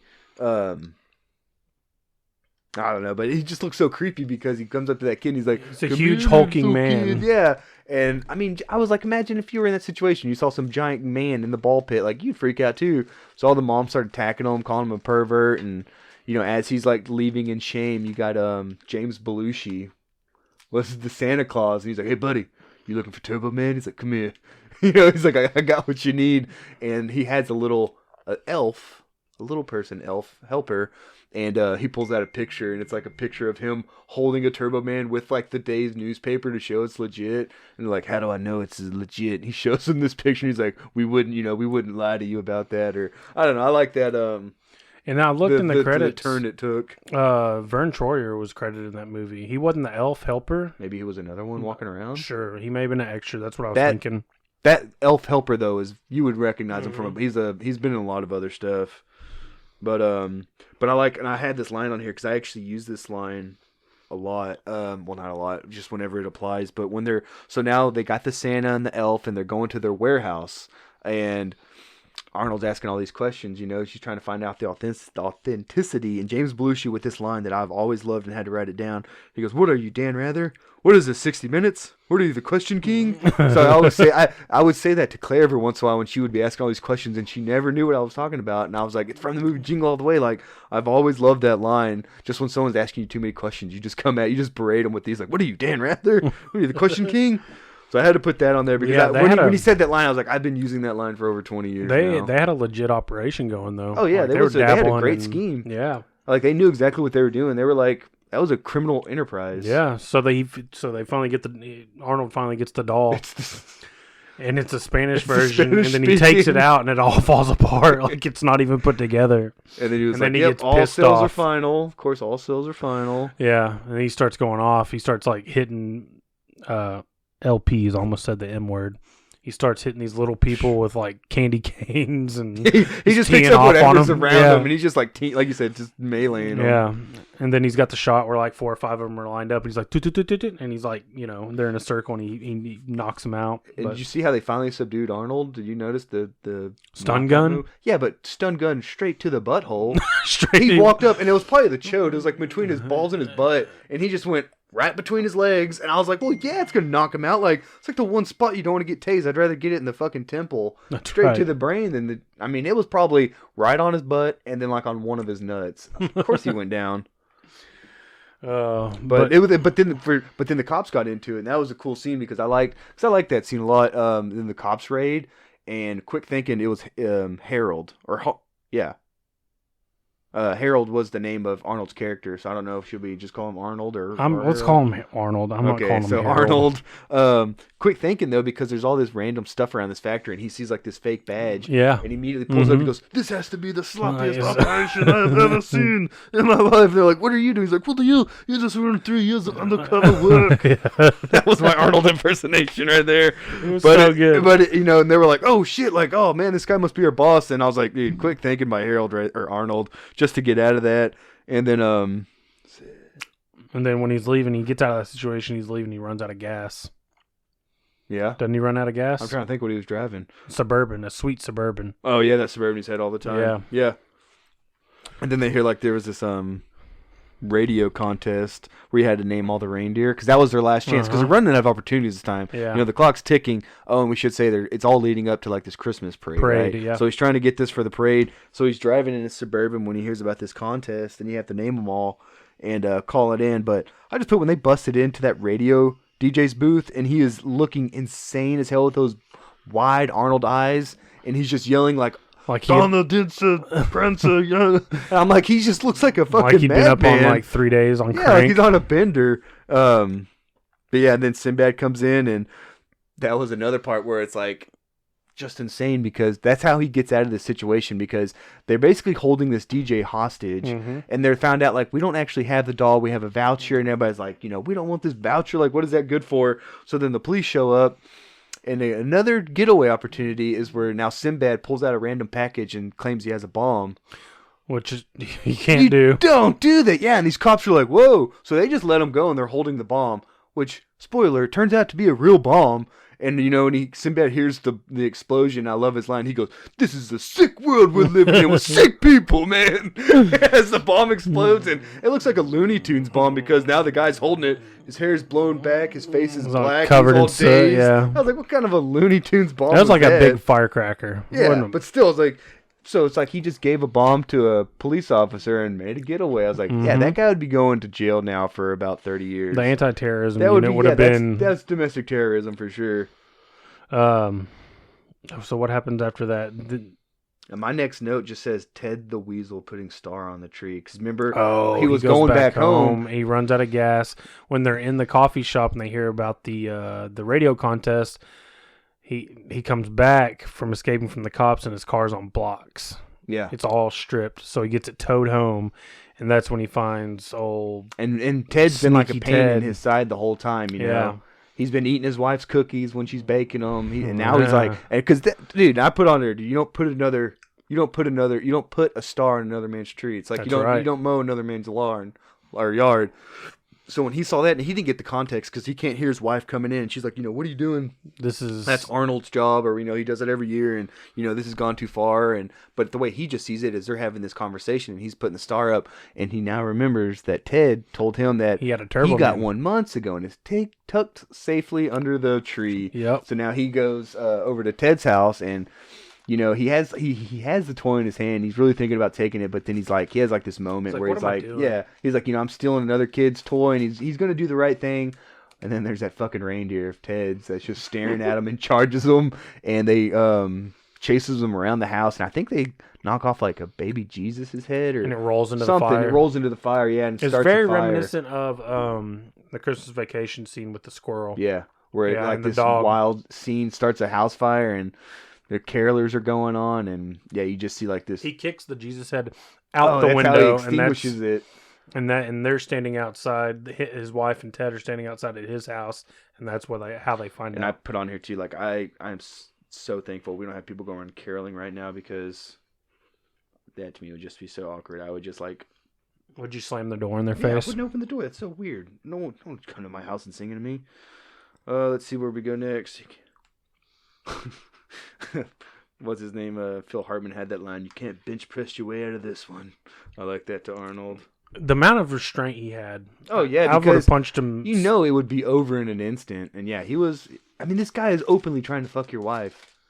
Oh, he's not hiding it. Yeah, he is openly trying to fuck your wife, and he's doing all this stuff what to I your don't house. get is, like, you have all these other women in the neighborhood that want to bang you, but you're going for the married one.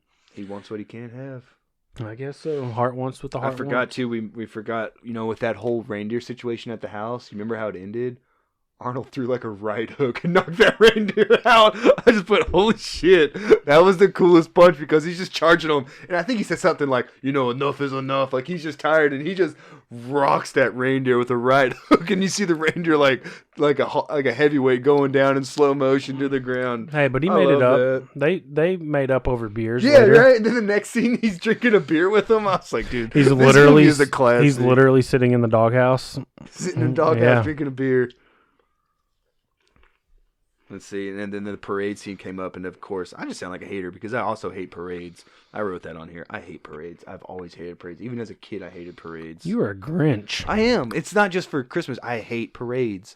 They're crowded. You got to find somewhere to park, walk half a mile just to see some float, and somebody throw you a little dum-dum lollipop for you to pick up off the ground. Now you're picking food up off the ground for you to eat later. It's wrapped.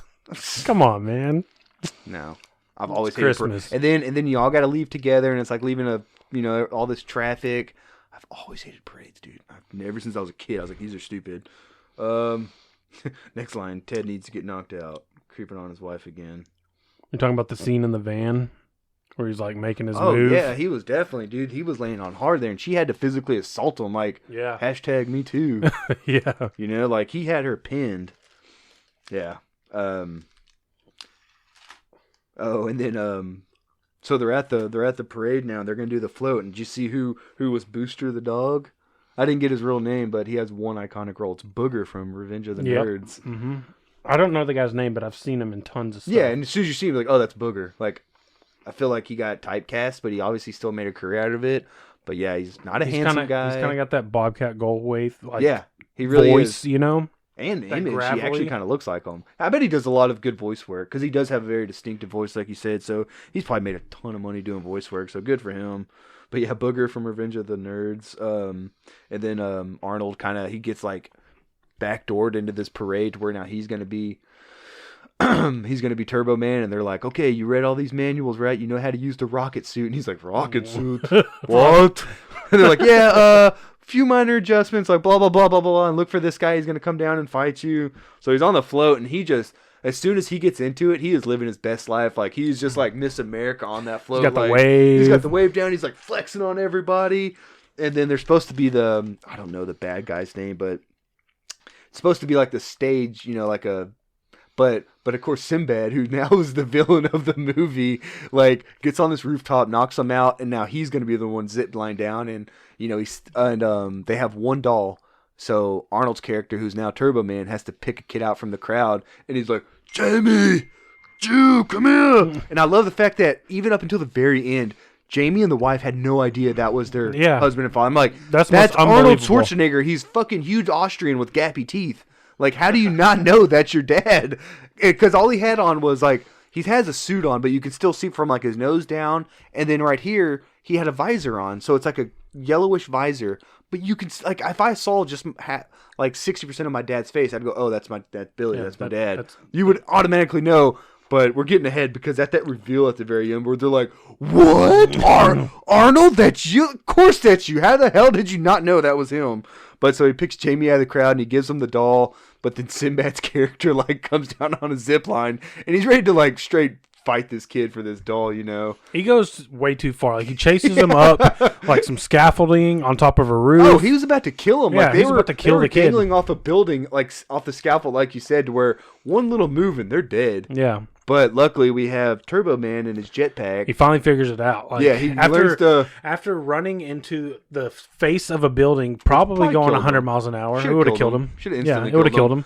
I just put on here, man, CGI and special effects have come a long way since the Turbo Man flying scene. Like that scene aged like milk. Like, that was so fucking cheesy to watch, but I'm sure 9-year-old me thought it was amazing watching this scene. But rewatching it, especially since now we have like the whole Iron Man movie set to where like that's what it would really look like. And so that scene was just, it's pretty laughable. But he ends up saving them both. No, he saves his son, and then doesn't Sinbad drop, but they catch him somehow.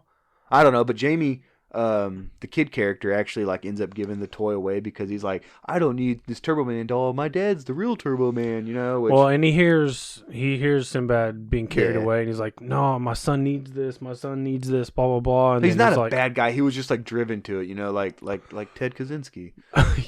Sinbad's like Ted Kaczynski. Speaking of Ted Kaczynski, I'm gonna spoil my what are we listening to here? Oh man, I love. But there's a new Ted Kaczynski podcast out. I mean, it's by Wondery. I listen to Wondery all the time. They have a lot of good. I guarantee I'm going to listen to this tomorrow when I go to work now. American Scandal. Oh, I listen to those all the time. Yeah. American History Tellers. Those are like, they usually do like it's usually Ted about 3 Lindsay or 4 parts. Or whatever his name is, or whatever. It's Lindsey Graham. Lindsey Graham. Like the Graham. piece of shit senator. Yeah, Lindsey Graham. He's doing one. Is it new though? So do they only have a few out? Because no, they've only got one out. Yeah, because I was gonna say they'll do like, it's probably gonna be about, I would guess, a 3 or 4 parter. Yeah, so you gotta wait till this week for the second one. But you got one to listen to. But I'll listen to it, and it's all stuff I know because I'm a freak and I like serial killers. Oh, I do. That's something we've always. I want to read his manifesto, but I don't want to search it and end up on a list somewhere. Oh, you'll end up on a list. I'm already on a list. My look search history is the most weird stuff where it's like, I promise I'm not a terrorist or I'm not a extremist, but that stuff just always interests me. Well, then you look it up and give me a copy because I want to read it. You want to borrow my Turner Diaries too? I got a first edition Turner Diary. You got an anarchist cookbook back there laying around. I got Marxism by the Karl Marx books. But I got the whole library, bro. What was I saying? Down with the man. Burn it all down, something like that. I don't know. But going back to the movie, the movie's basically over. I put at the very end that Arnold, he is definitely ain't fucking his wife tonight after all that. She got so wet watching him fly around. Oh. But then at the very end, the one thing that threw the wrench in the plan, she was like, "Oh, I know this is going to be such a great Christmas because you went through all this trouble, to get Jamie something. So what'd you get me?" And of course, that's how it ends because he's like, "Fuck, I didn't get anything for you." But I was like, I got this Austrian dick for you. That's what you need. So I was like, but he is definitely getting laid that night because she saw all that. She married a superhero. That's what she's thinking. It's like, oh yeah, he's getting it. But it was good. It was a good call on Jamie because that's what Christmas is about. He ended up giving the toy away. I thought that was a really wholesome moment where once he heard the struggle and he justified it because like he said, he's got the real Turbo Man at home, which is kind of fuck true. Phil Hartman, rest in peace. But no, that was a good movie. So, continuing with our Christmas series, we've got 3 different choices we can choose from. I wrote them down here if you want to draw one real quick, or you just pick it. Oh, you wrote the Christmas movies down? 1 in 3 chance. It doesn't matter. Let me pick it. Since there's only 3. It's only 3, man. Just pick one up already. You really mix them around. Those. Yeah. The Santa Claus with Tim Allen. That's the one I was looking forward to least, only because the other one's like that means we got Die Hard and National Lampoon Christmas coming up. Vacation. And I've obviously seen that movie, but I've never owned it, and I've just ordered it, and I'm thrilled. Like I'm Christmas so excited Vacation, yeah, dude. Because I've had it, and it's like something like all your friends would have growing up. You look through their old collection, and everyone just that cover with him like all outstretched, like doing look like he's doing a jumping jack because he's getting electrocuted. I was like, yeah, everyone has that movie. I've never had that movie. I've seen it. It's probably been forever. So I was like, and that's as bad as rated R It's not rated R, but you know what I mean? Like, it's got moments where you could be like, it's pretty, Yeah, and it's just one of those ones that it holds up 30 years later. You could watch it any time of the year, and it's funny. And I watch it probably... It's very funny. I watch it 4 or 5 times during the season, dude. You watch it once a week? Yeah. Wow. I'll turn it on and have it in the background doing whatever. It's just, it has so many one-liners and so many great scenes. Well, you'll have to do your homework on that one because, well, we both will, obviously, but there are going to be a lot of great one-liners we can just kind of gloss over. My favorite one is when Cousin Eddie shows up and he's like, "Are you surprised, Clark?" And he's like, if I woke up tomorrow morning with my head sewn into the carpet, I wouldn't be more surprised than I am right now. Like, for me, that's like, and it's just Chevy Chase, and he does physical comedy so well. And there's so many of those scenes in this movie where he's falling off of roofs or he's taking a sled ride, rocketing down a hill or whatever. He just does it so well. I think I just remembered another one of my celebrity crushes is in that. She's funny. It's Julia Louis-Dreyfus. Oh yeah, I thought you were gonna say Juliette Lewis. No. No, I don't think for her. I had to think about it for a minute, but I was like, nah. She's more like Audrey. The Kentucky Trailer Park Queen, but I think okay. No offense, but Julie Louis-Dreyfus, man, she's funny, and do you know she was vice president of as a TV show called Veep. Oh, Veep. Oh, okay. I was like, wait, hold up. Screen Actors Guild or what? No, so we got the Santa Claus coming up on next episode. That'll be a good one. That's on the Disney Plus too, so I have that. If anybody else has it, go ahead and watch it. Feel free to watch and follow along with us next week with that. Judge Reinhold's in that too. We get a judge sighting. Yep. We're gonna start working our way toward the end here. We're gonna cover some sports real quick. Not much to talk about. Not much to talk about. Yeah, we could go. They haven't played in like 2 weeks though. Yeah, which is crazy. Thanksgiving. Yeah. And then it's a Tuesday. We got them tomorrow night or tomorrow afternoon. There's actually about to be a game starting now, huh? 4 o'clock on a Monday. Yeah, right now. Yeah. So yesterday, just a couple things. The Giants beat Seattle just like we all predicted. I looked up at one point. Colt McCoy beat the Giants. Yeah. And I saw they said that Colt McCoy is the first NFC East quarterback to beat a team with a winning record. Mm-hmm. Who would have thought, dude, that Colt McCoy would be the first? And we were eating. We went out to eat yesterday. We had lunch, and I looked up, and the score was 8-2. I was like, just like we all thought. Yeah, 8-2. 8-2 Giants. 8-5, and it ended up being like, was it 17-12? Or it was 8-5. That's what it was. It was 8-5. So yeah, Seattle goes down. Giants win, which is good for me. Hey, that's great. Yep. Yeah, I want all the NFC East, especially the East teams, to win. And another team that I thought we were going to get help from totally put their tank intentions out for everybody to see, the New York Jets. They were ridiculous. In line to win. Greg Williams went cover 0 and sent 6 on a blitz. With what was there, 10 to 15 seconds left? When you're, I think they were up 4, 10 seconds left. You put like 6 guys in the end zone. That's the one spot they can go all the way to the 1 yard line, but they're not scoring. And he sent a all-out blitz. Cover 0. Cover 0 blitz. Like, that was a full move. So Greg Williams is now unemployed. Somehow Adam Gase is still. I don't. Well, they don't want to screw around and let somebody come in and win a couple games. That's true. Just write out this dumpster fire. But what are they going to do when Trevor Lawrence says, "Hey, I'll go back to school before I play for you"? Yeah, he really could. Or, "Hey, I don't want to play for you. I'm going to pull an Eli."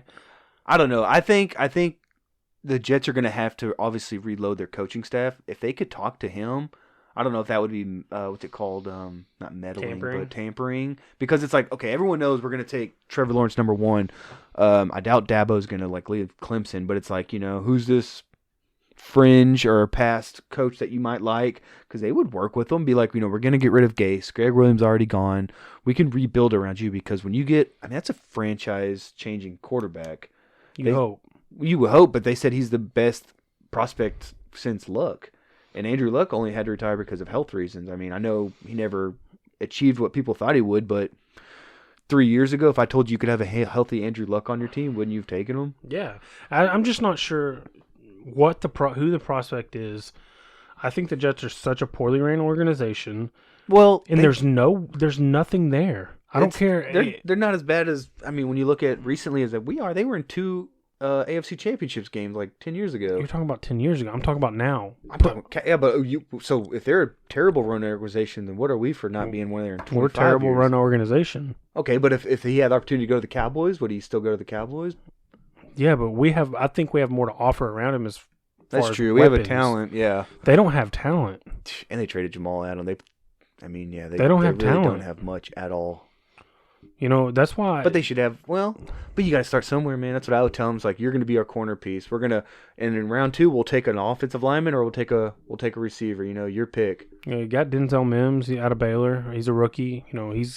He's shown flashes, but there's just not a whole lot there. I like it when a quarterback gets taken early and then they pair him with like a receiver, like that they can grow with. Like I think that's what they did with Burrow. And who did they get? T. Higgins. T. Higgins, yeah. So I was like, something like that. That's a good pairing. Like Dak with Lamb, not the same year, but young enough. So I think if they get Lawrence, they're gonna have to just completely they're gonna give him the keys to the franchise from day one. Like that's how big of a pick he is. If I'm Lawrence, I go back to school or I pull an Eli because I'm gonna go number 1 again. Okay, you're gonna go back to school knowing the uncertainty of this year, sure. Whereas you can get a guaranteed tens of millions of dollar contract. Sure. Yeah, I don't think you could turn that down because I can go back and first day of spring practice I tear my Achilles or I have a DAC injury in practice and now my prospects are gone. So I think it's all a bunch of talk. I think when people really come down to it, are you really willing to walk away from generational money just because? And it's still New York. I mean, it's everyone said that about Cleveland that they're a dumpster fire. Cleveland's now 9-3. They turned that franchise around. So I agree with you that it's a terribly run organization, just like we are at times, but doesn't mean they have to always be a terribly run organization. This could be the step they take to finally start to change that. True. But it's going to start with them. They could draft him, and then they could completely fuck up the rest of the draft, and then they're back where they were with. But that's the argument. With any of these rookie quarterbacks, bringing it back around to Dak. These rookie quarterbacks, they could be Patrick Mahomes. Or they could be Mitch Trubisky. Mm-hmm. You just never know. Well, I was thinking, too. I just thought of, like, what if, and I doubt it would happen, but what if New York has the number 1 pick, and they'll be like, we'll trade number 1 pick. And Dak. For Dak? Well, I was going to say, or for another young quarterback, they like for Justin Herbert and a second-round pick. That way, he gets to go to L.A., because he probably would love to go to L.A. We'll take the kid that we think is good, and we'll get a little something back for it. So, they could could use it as a trade bait. Like, we're going to need something back, obviously. Like if we could just trade, would you trade Dak straight up for the number 1 pick? Yeah. Yeah. Yeah. I think I would too. Just for that rookie contract. Yeah, exactly. For the rookie contract and because Dak now has And a I broken think ankle. we give Trevor Lawrence a better situation to thrive. Oh, yeah, he would be. I mean, he's got Amari Cooper, CeeDee Lamb, Michael Gallup. He'd be the face of the league real quick, or not the face because you still got Mahomes, but he'd be on a fucking State Farm commercial within, before rookie minicamp started if he came here.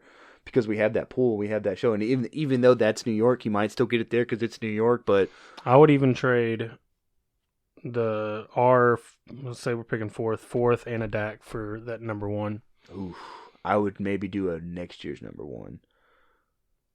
And try to pull that first. I do agree with you that he's a generational talent, and that's why I make that move because it's twofold. You're getting the player, and then you're getting the cap freedom. But you don't give someone your best offer first. You say, "I'll give you Dak." Well, sure, straight up. yeah, They'll sure. go, no, we need draft pick. Okay, I'll give you next year's 3. No, we need something higher. Okay, next year's 2. Or you don't go straight. I'll give you all this. Well, first. no. Of course, I'm just but saying. You're saying that's push come to shove. This is where you. That's as far as I. That's where you would take it. Yeah. Yeah, I would try to push for like a next year's pick because it's so rare it should be so rare when your team gets a top 5 pick like that. Yeah. You got to hit a home run. See, and then let's segue into our next topic. That bust of a pick, number 4. No. From 2016. Calm down with the Zeke hate. I got the list. I'm not going back into that list. I'm not going back into that list. You see that run Aaron Jones had last night? He's better than Zeke. Josh Jacobs, he's better. Let's just run this off, get it out of the way. Antonio Gibson, 3 touchdowns, he's better. Go ahead and get it out of the way. No, we're good. I just added like 4 more guys, though. Lost your train of thought. Yeah. My bad. Yeah. Where are we still talking Cowboys? We at least mention that terrible. We will. But going back to quarterbacks, it's just top 5. It's a crapshoot because look at Carson Wentz. What do you go 2? Wentz on the bench. That's where he went. I saw a meme that says every NFC East team has a backup playing a backup quarterback, and I had a picture of Colt McCoy, Andy Dalton, Alex Smith, and Carson Wentz. And this was a couple weeks ago before he got benched. It was so funny. But they paid that guy. He's making $32 million. I was going to say that the worst part is they paid him already. You feel bad about the Zeke contract? Yeah. Try paying that. Him twice as much as Zeke, yeah. And I heard some numbers, to get out of it, he would eat up $64 million in dead money. Yeah, they are fucked. They're fucked. You got to keep them. And the consolation is you won the Super Bowl, but you know what? You didn't win it with him. No, Nick Foles won. He was playing great that year. He was an MVP candidate. I was gonna say I couldn't tell you the stats, but I want to say he was 35 touchdowns, 7 interceptions, probably close to 4,000 yards because it was late in the year when he got hurt. So he really was. That was the turning point in his career. It's been downhill since. He drove to the destination, but Nick Foles parallel parked it. In the spot. So. And he backed up and reversed it. Dude, that made me laugh really hard. So let's get into the Cowboys real quick because you want to hear those Zeke stats? I gotta go pick up a kid. 10 carries for 32 yards, 1 reception for 7 yards, and a fumble. I think he had 1 fantasy point. Antonio Gibson, glad you asked. 20 carries, 115 yards, 3 touchdowns, 5 catches for 21 yards. Peyton Barber, who? Peyton Barber, yeah, he's probably making minimum wage. 11 carries for 57 yards. He had 1 more carry and 25 more yards than the Cowboys are shit defense. And our line is shit. That's true. We were hanging with them until that fake punt, though. I know we want to go over that because it really was 20-16. You're at your own 24. And our defense was playing actually. Yeah, we were playing well. We were playing well. At that point, I was like, all right, this is a game. Maybe we'll see what happens. You're at your own 24 and you need 10 yards. What do?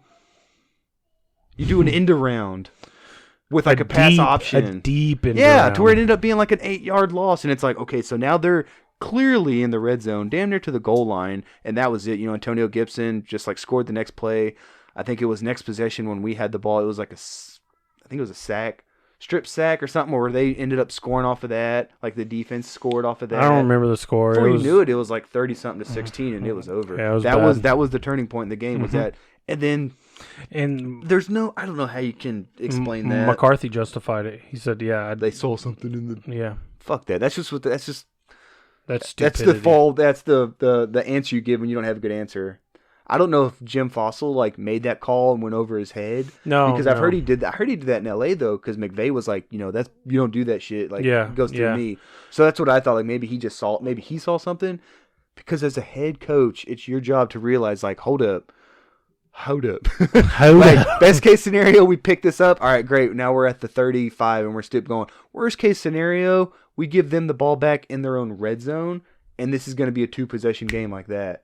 And worst case scenario happened. I mean, they snuffed that out immediately and ended up getting a loss. And you texted me before I could text you with just like all caps, like, what the fuck was that? Yeah, I was texting you that as your message came into me. I was listening to. I told you I listened to Pat McAfee, who's a former NFL punter, his podcast. Oh, I'm sure he tore him up, did he? Well, he had the claim of the worst ever special teams play. They ran a play against the Patriots where it was just. Do you remember that play where it was just the center and somebody receiving the ball, and then all the other players, and they snapped the ball, and it was like a 15-yard loss. He's like, now I'm relieved of that play.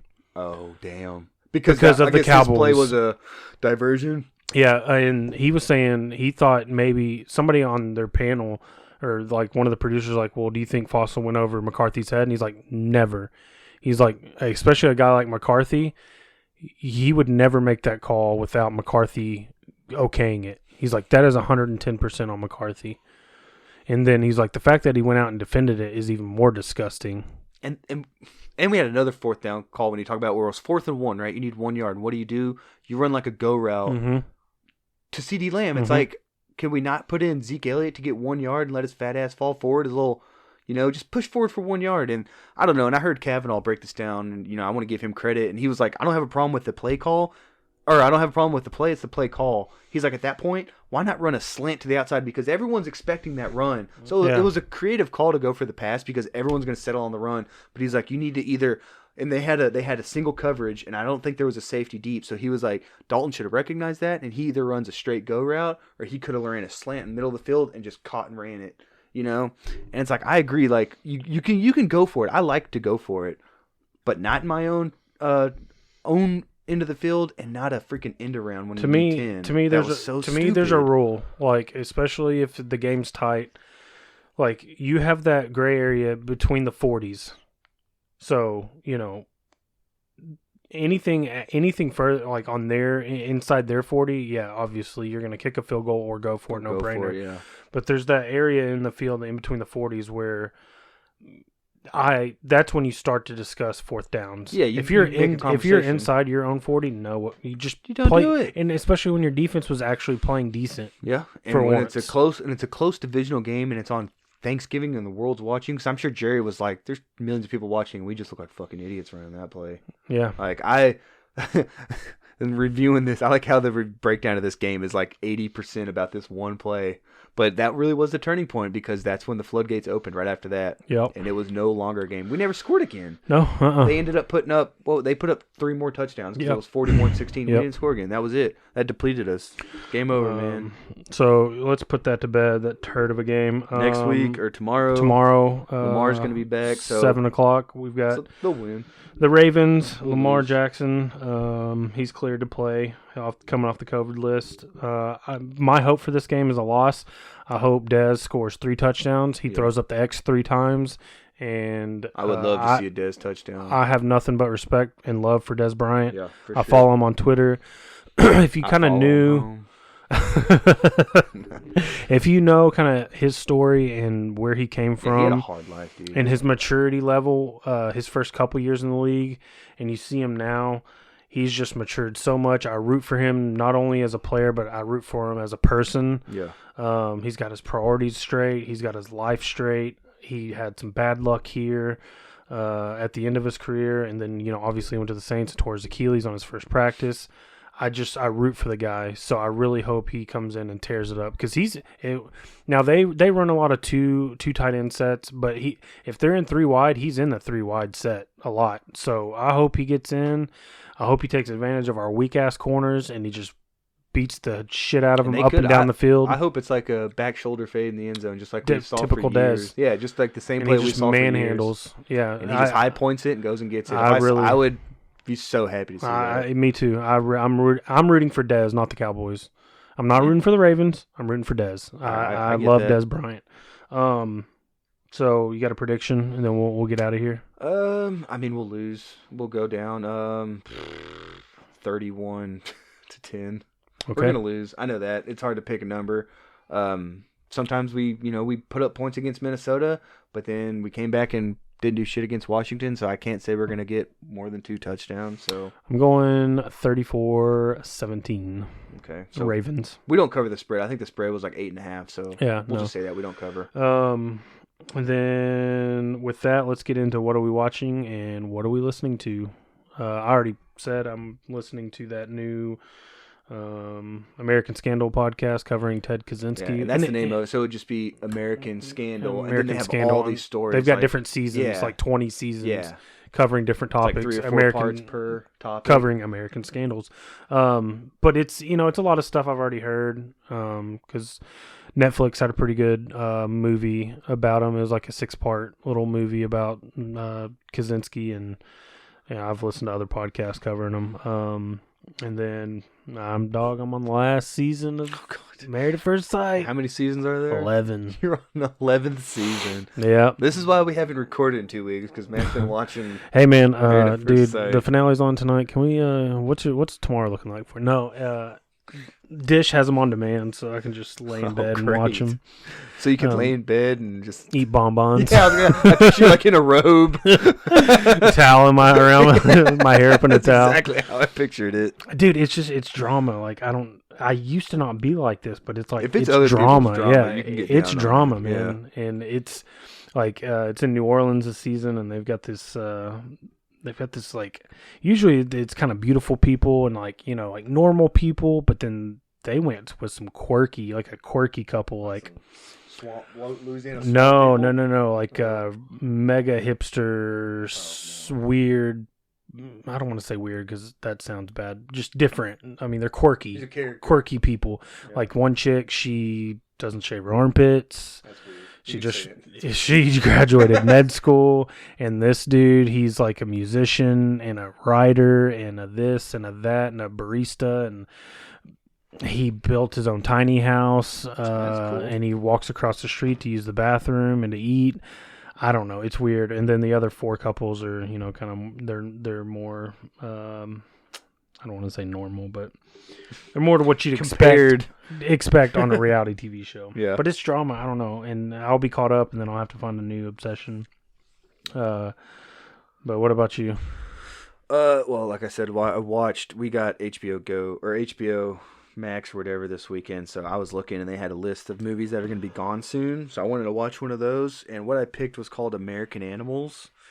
And it was really good. It's just like from a couple years ago, and it's a true story of these college kids in Kentucky that planned a heist to steal one of the rarest books of art in the world that was located on their campus, because the guy who wrote it's not a real book, it's a book of paintings. Imagine if Picasso just put all his collections in a bound book. So they're one of a kind, priceless art pictures, and they're all in a bound book, and it's on this campus. And the one guy notices it, and he gets his friend in. So he's going to the University of Kentucky, and they basically get this team together, and they start planning. Because this takes place, I should say, between 2003 and 2004. So it's a true story, and they're like 20 years old, and this was their plan. They were gonna, rob this book from the college. And what was really cool about it was almost like a part documentary, because while they were doing these scenes, and I should have looked up the guy's name. One of the guys is from the American Horror Story. He's in all the seasons. He's like the blonde that looks like he's in his 20s. Anyways, sidetracked. Oh yeah, so they're doing the interviews with the real people. So as the characters were like being portrayed on the screen, they would then cut to the real person in, like, as you would see in a documentary, like they're sitting down in front of something and they're telling their story. So they would be telling their story, and then it would be getting acted out by the actors. So they had like they had the real people that were involved in it and their families. And I don't want to give too much away, but it just follows them throughout the heist, and if they didn't get away with it, and then just the impact it had on the families and everybody. It was really good. And if you had HBO Go or HBO Max, whatever it's called, I would definitely check out American Animals, or just watch a trailer if you don't believe me. And I just listened to a few episodes of Disgraceland a lot this week, which I feel like I may have mentioned this already, but it's just this guy. He does his own research, and every episode is like a different category. So I listened to one like about Sid Vicious or Sam Cooke, and they do all the research and it tells you like their dark side and what happened. Like I never knew Sam Cooke. I mean, I'm sure I knew he was like a huge ladies man, but I didn't know he was like murdered in a hotel from basically like trying to like, I wouldn't say rape, but he definitely was like not letting her go, and she escaped. And she took all his stuff, and he went to the front counter thinking that the lady was hiding in there, and he busted down the door, and the hotel clerk at 2:30 in the morning saw this drunk, deranged man attack her, and she shot him in the heart, and that's how he died. So it'll tell you all these stories like you didn't know, and I mean they have Grateful Dead, the Beatles, Rolling Stones. You mentioned it before, and I listened to the one on the black metal, like that Swedish or Norwegian. That was insane. Yeah, dude. Those guys are really about that. Like, they're about that life. Yeah. I remember, and that's what I talked about. But it tells you the dark side of like of Hollywood. So it's almost always music. Like movies or music. So it's entertainment, and there's just like the shadiest stuff in the world goes on in LA behind those doors. Oh yeah. So it just like peels back that curtain, and it shows you like how these people, even though we hold them up as like idols and all that, like they're some of the most disgraceful. They've done the most disgraceful things. So that's what it talks about. So if you're again real into like history, so just any band you like, I'm sure if it was like a band back in the day, they had wild parties. Like the one of Motley Crue's a 2-parter. That one's obviously fucking nuts because those guys they were insane. They just took it to another level, like they piggybacked off like the stuff that like the Rolling Stones did, and they just took it up a level. Everyone wanted to one up each other, and that was like the golden age of rock stars. Not so much rock and roll in the 80s, but the status of being a rock star. Yeah. So everyone was just like one upping each other. So it's just really cool stories that he tells you the stories of all these people, and it's obviously the dirt. It's not the happy side of the story. It's the gritty, dirty side. So I listen to probably like, because on Saturday I listen to a lot of podcasts at work when I'm on the road, and Saturday there's no good sports radio, and so I listened to like 5 episodes of that yesterday, so got me in the mood to talk about it because there's some really good episodes I could suggest. But yeah, that was it. Sweet. All right, well, before we get out of here, here lately I've been trying to leave everybody with some not so much words of wisdom, but maybe a positive message to end the week on or start the week on. But with it being Christmas, I just want to encourage everybody to be kind to people. You never know what people are going through. You never know what struggles people are dealing with or what's going on in their life, and maybe your kind word could be the one nice thing they hear that day. I was at the gas station on Saturday leaving to go to the football game, and I'm pretty sure I got scammed, but a guy came up to me and was like, "Hey man, I got my sister and my niece in the car, and I'm trying to get a hotel room up here, and it's $48 and anything will help." And I think I had $2 laying in my console, and I gave him $2. You didn't get scammed that hard then. I thought you were going to like give him your... Hold on. Oh, okay. And then Lauren, he's like, "Do you think you could give me some gas?" I was like, "Yeah, I'm going to go in and I'll put gas on your pump." And we were walking in, and Lauren's like, "Only put $5," because I was going to fill it up. I was like, he was driving like a little 4-cylinder car, so I'm sure it wouldn't have cost that much. But it's Christmas time, and I'm trying to, be a better person and give, and I take the man at his word. And if I was in that situation, I would want that. And Lauren was like, "No, that guy uses that story all over town. Only put $5 in." And I was like, "Really?" I'm like, she's like, "Yeah, he's down at that Exxon and that Shell and blah, blah, blah." And I'm like, damn it. But it's still not going to deter me. If somebody needs help and they ask me for a couple bucks and I have it, I'm going to give it to them. But yeah, just try to be kind to people, share a kind word, or just be kind. It's the season, it's Christmas time. So yeah, just try to be kind this week, and I hope everybody has a good week. We appreciate everybody listening and following and commenting and sharing with us. So I think that does it. But for Matt, I'm Andrew. We're out.